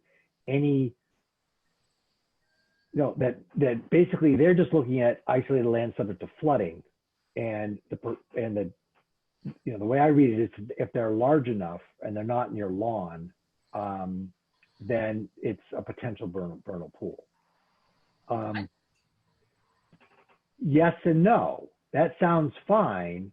That will absolutely garner opposition. And again, the wetlands bylaw has been something that we have not been able to pass. And I think our goal here is to pass something, we have to Right. have a document that will actually pass. So, I like the compromise of the certified and the potentials that's identified, as opposed to the more broad term of essentially any large isolated land subject to flooding. When you start talking about any isolated land subject to flooding, people start going nuts about it. Well, First of all, What? Don, we're going to sit down and look at that plan. We do have a lot of vernal pools. A lot of them on already protected lands. A lot of them are already in wetlands, are already protected. And when you look at the ones on the private lands, I was trying to get that map you were talking about, by the way. I can't pull it up, but I don't think it's that big a problem. Let's look at it a little bit and see. These Right. other towns, all towns are protecting vernal pools. Like I said, Harvard has a 100-foot buffer around theirs. Concord protects them. Bolton protects them. Sudbury, Marshfields protect them. All the John. laws that I have. what would constitute a large isolated land subject to flooding that we would care about protecting that is not identified as a potential vernal pool? One definition I read, it has to amount to 1/8 of an acre, 6 inches deep. Was the definition. The definition for what? Water in the middle of a gully in a field, a low spot. If it amounted to 1/8 of an acre in area and it was 6 inches deep, then it was considered isolated wetland subject to flooding, and it should be protected, not filled in. But it would not necessarily be designated as a potential vernal pool? Well, you can designate anything as a potential vernal pool, and they have a right, but you have to prove it if you're. So let me read. So we didn't get to this point, but this is under definitions in the MAC bylaw. So the term vernal pool shall include, in addition to scientific definitions found in the regulations under the Wetlands Protection Act, any confined basin or depression not occurring in existing lawns, gardens, landscaped areas, or driveways, Right. which, at least in most years, holds water for a minimum of 2 continuous months during the spring or summer, contains at least 200 cubic feet of water at some time during most years, and is free of adult predatory fish populations, and provides essential breeding and rearing habitat functions for amphibian, reptile, or other vernal pool community species, regardless of whether the site has been certified by the Massachusetts Division of Fisheries and Wildlife.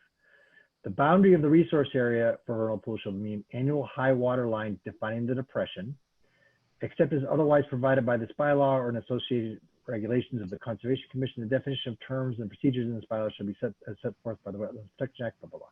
And note 8, there's a note here. Optional additional protection for vernal pools due to the habitat requirements of certain amphibians, which depend both on the spring waters of vernal pools and the upland areas surrounding them. Commissions may wish to enact stricter protections for vernal pools by defining the boundary as 100 feet outward from the area that actually floods. This can be accomplished by amending the above definition to insert the words 100 feet outward from just before the mean annual high water line defining the depression. Note, however, that vernal pools are surrounded by a 100-foot buffer zone in this model bylaw, so that extending the resource area boundary 100 feet from the mean annual high water line would create a 200-foot jurisdictional zone around a flooded basin. Right. And that's not going to fly. That is 100 feet. absolutely not going Right. to fly. And 100 feet isn't necessarily where 100 feet doesn't say you can't put up a bird feeder. It says it's jurisdictional and you have to come to us. Correct? Yes. Right. It just gives it a 100-foot buffer with the same procedure for working in the 100-foot buffer that is currently afforded to BVW now. Right, which means that the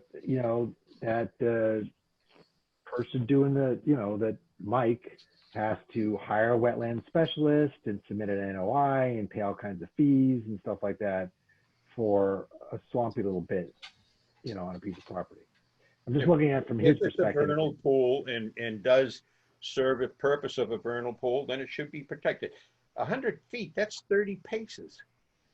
It's a huge, if you look at, it's a huge area. I know what it is. Yeah, it's a huge area. So again, so it'd be great to prevent all future development in Berlin now that I live here. But Thanks. Yeah, we were too late. Yeah. you're too late. So, but you know, again, we have to work on a bylaw that will pass. Oh, and as an aside, based on what you said, Walter, talking to Margaret last week, there probably will be a meeting in the late fall. Yeah, So the late fall, we got a lot of time. yeah, well, not that much, but so I thought you had mentioned that there wasn't going to be a meeting, but there will be. I didn't say that. Maybe who else? Maybe somebody else said it. I don't know. Maybe I forgot. Maybe you forgot. Whatever. Okay. So, but back to vernal pools. So what are we going to do?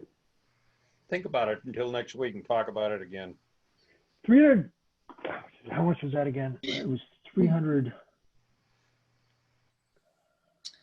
I don't think we need to do the additional step that affords it a 200-foot jurisdictional zone, but absolutely the 100-foot jurisdictional zone.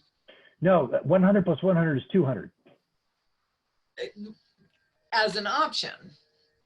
No. They're pointing out that it's 100 in all directions. It's a radius. So it says optional additional protection for vernal pools. So we are not going to. The optional protection is 100 feet as opposed to 0 feet. Yeah. Well, make it 50, but we got to do something. We can't just let them do what Right, well, on the other end of town. whatever we need to do to create a 100-foot jurisdictional zone. However that needs to happen in this document. That's 50 feet. What? It's a radius. They're talking about a radius. So that note 8 is an addition. So it's a 100-foot radius, essentially. Right, Essentially beyond, so it's 100 feet in both directions. So it's, it's 100 feet. So it's 200 feet plus the width of the pool. I'm not sure that's what that says. You know, I have a vernal pool right on the edge of the wetlands. It isn't in the wetlands. And I'm totally for this thing. I don't think it'll scare people away. I got to say something, and there might be a couple of you feel insulted, but I don't care. I wrote this thing. We had this bylaw, went up before the town before. We put it on the warrant, and I blithely went off to Wyoming or some damn place there for a month or so. I come back, town meeting occurs, and it didn't pass. Nobody did any work. We've got to do some politicking. We've got to get out there, talk to people. We got to campaign. This is the campaign season. Well, We can't just sit back. Whenever I talk to people, and Dave Burke and Mike Sawyer, they've got their own biases, but Mike and I talk about it. I think he'll give us some support. He's hung up on that 25 foot. That's what he wants, 25 feet. So give him that. And then again, before we argue another half hour on the VPs, I really want to look at that map, John. If you can send me the link, or how did you get it? I remember seeing it, and I'll analyze it I'll look at it and take look at what pools are already protected and really break it down, and then look at the owners, and let's look at this thing. But you got to have at least 50 foot. Look what happened to you, Carolyn, down there at the corner of I know. the road. Yeah, that's why this is so important to me. That's right. Well, in larger, but that was very personal. We got to have a 50 foot. I mean, if we Right. can't do that, fill the damn things in. Right. 'Cause- So, yeah. right, Walter, part of the politicking that you talk about is there have been people that have approached specifically John and I, and I'm sure they've approached you, and I'm sure they've approached Steve, and I'm sure they've approached Louise, that have said before this goes to town meeting, I want a seat at the table. People have specifically asked us about Right, that. that's not great. And Absolutely. that for me is part of the politicking. Absolutely. Right. Right. So in the document that you're talking about that went to town meeting was a very different document from this. It was much more, it was bigger. It was harder for me to understand, especially at the time. So I believe that we are all on board in presenting this for a fall town meeting, and we're all on board for doing what needs to be done. But right now, what needs to be done is going through it and then meeting with other boards and meeting with the public in public forums and private forums. And that's my rant back at you. Which tells me there isn't a lot of time But left. I said that, but that's Correct. right. I think what we have to consider too is now you can only have 50 people outdoors at a gathering. And pretty Partly, yep.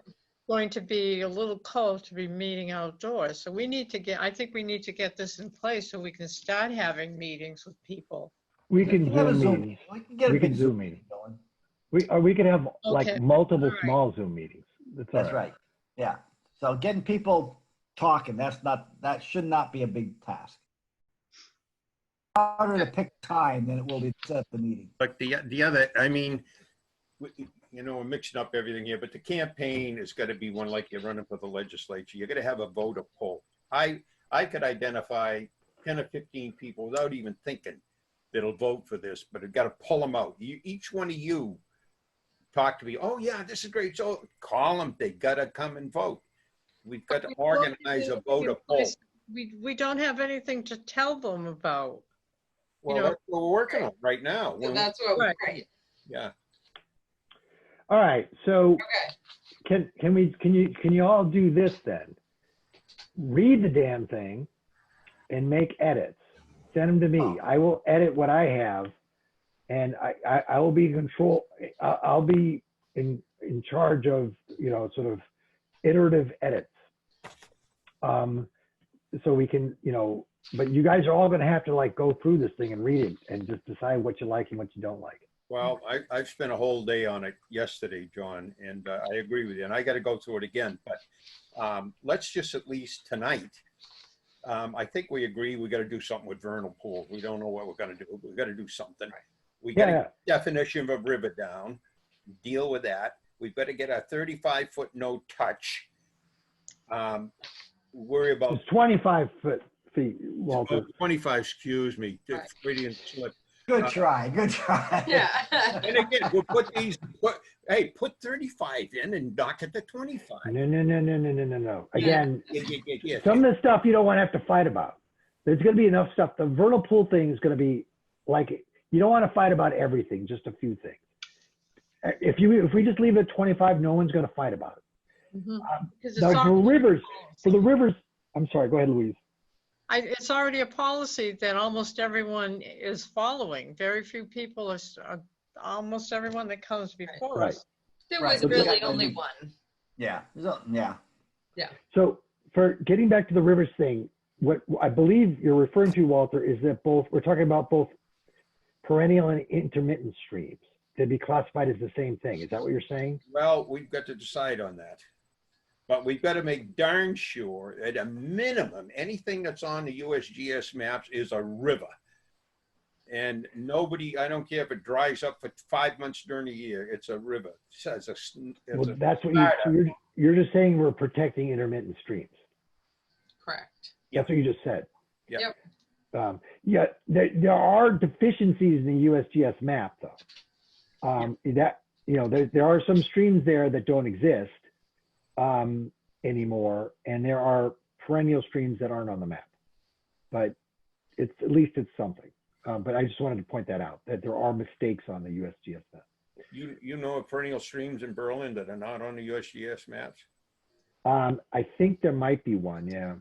Wasn't there something with the 100 Crosby Road that it was shown? That was one that there was a stream that no longer exists.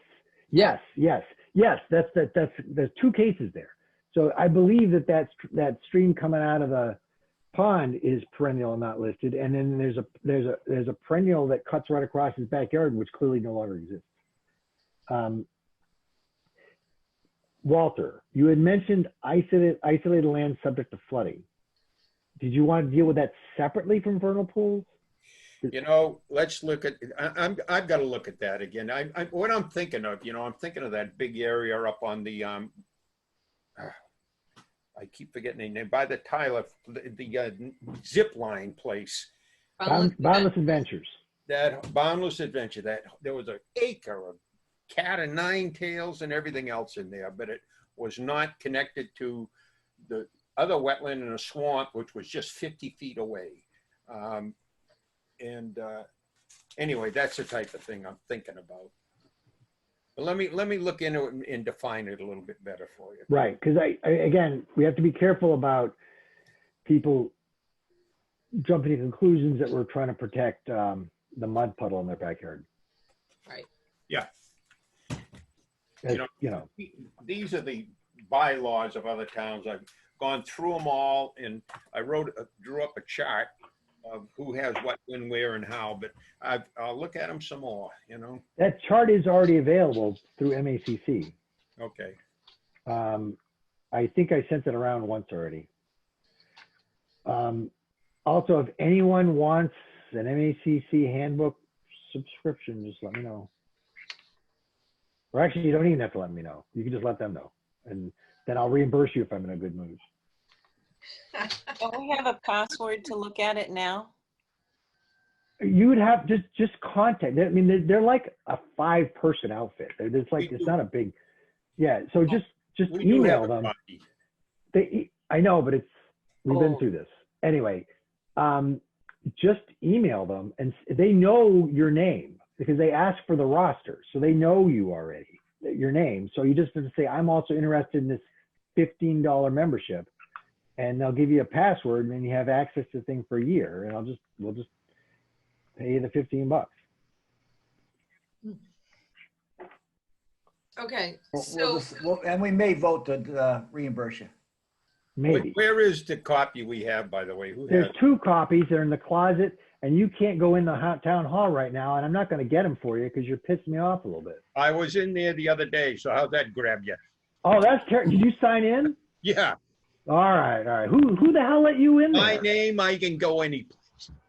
I'm afraid that may be true. It's a little scary. Whoa. Yeah. It's now by appointment. No, you can maybe, but you can bring guests in.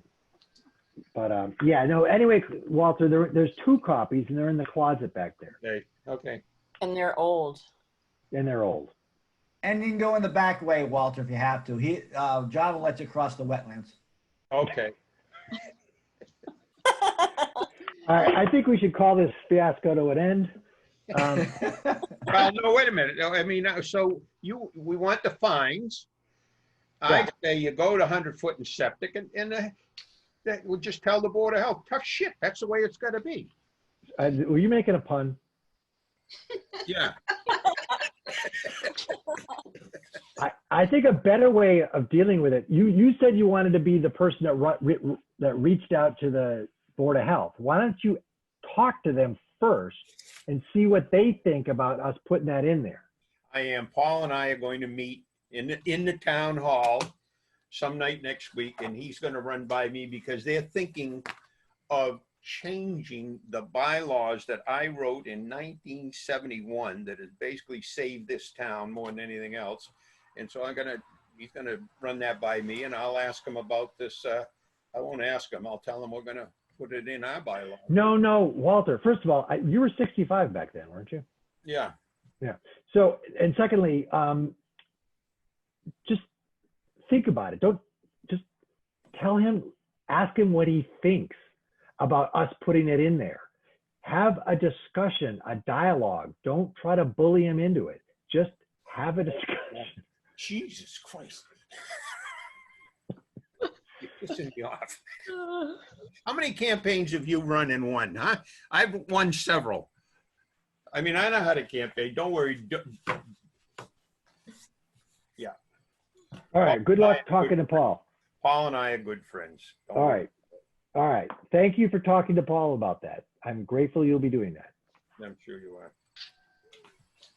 Okay. Anything else? I don't mind going through this document, probably not at this point, the way we were going through it, just at a little bit of a pace in which we can participate in going through it. I completely agree with you. That was a part of the document that I thought was, I didn't think, frankly, I was wrong that we weren't gonna I thought we were just gonna pass over it because it was just a bunch of lawyer stuff. I figured they must know better, but you have an excellent point. But anyway, at this point, it's like 9:30-ish. So let's just call it quits for tonight. And everybody, I'm willing to take people's feedback between meetings. If you read stuff and you know, I'll incorporate it into the large edit. John, can you send me, where did you get that vernal pool map? I already sent it to you. Okay, thank you. I sent you a link, and if that doesn't work, let me know and I'll try it again. Okay. So basically, but Walter, so that's the link to the Oliver, the GIS thing. Yep. On the right side there of the screen, Yep. there are a bunch of little Icon. tiny folders, you know, they're little folders, and there's one that's, I think it's, let me look, it's like national conservation heritage. recreation. You have to click under conservation recreation, then national heritage data. Okay. Okay. Okay. And then then what it does is if you just click on, so it says NHESP certified pool, you click on that, it'll pop it down to the bottom where it says legend, and then it'll show it on the map. Okay. So there's a lot of layers you could add on to this map, but they don't automatically load up because the map would get dizzying. So there's both a thing you can press for potential vernal pools and for vernal pools. Okay. Okay? Yep. Cool. Thank you. You're welcome. Entertain All right. a motion. Make a motion to adjourn? Second. Third, fourth, going five. Okay, roll call vote. Liz, Yes. John, I, Walter. No. We're just gonna stick around. Carolyn, Was that Aye. no? yeah, Yes. Louise, Aye. Steve. Yahoo! Okay, meeting Already- adjourned.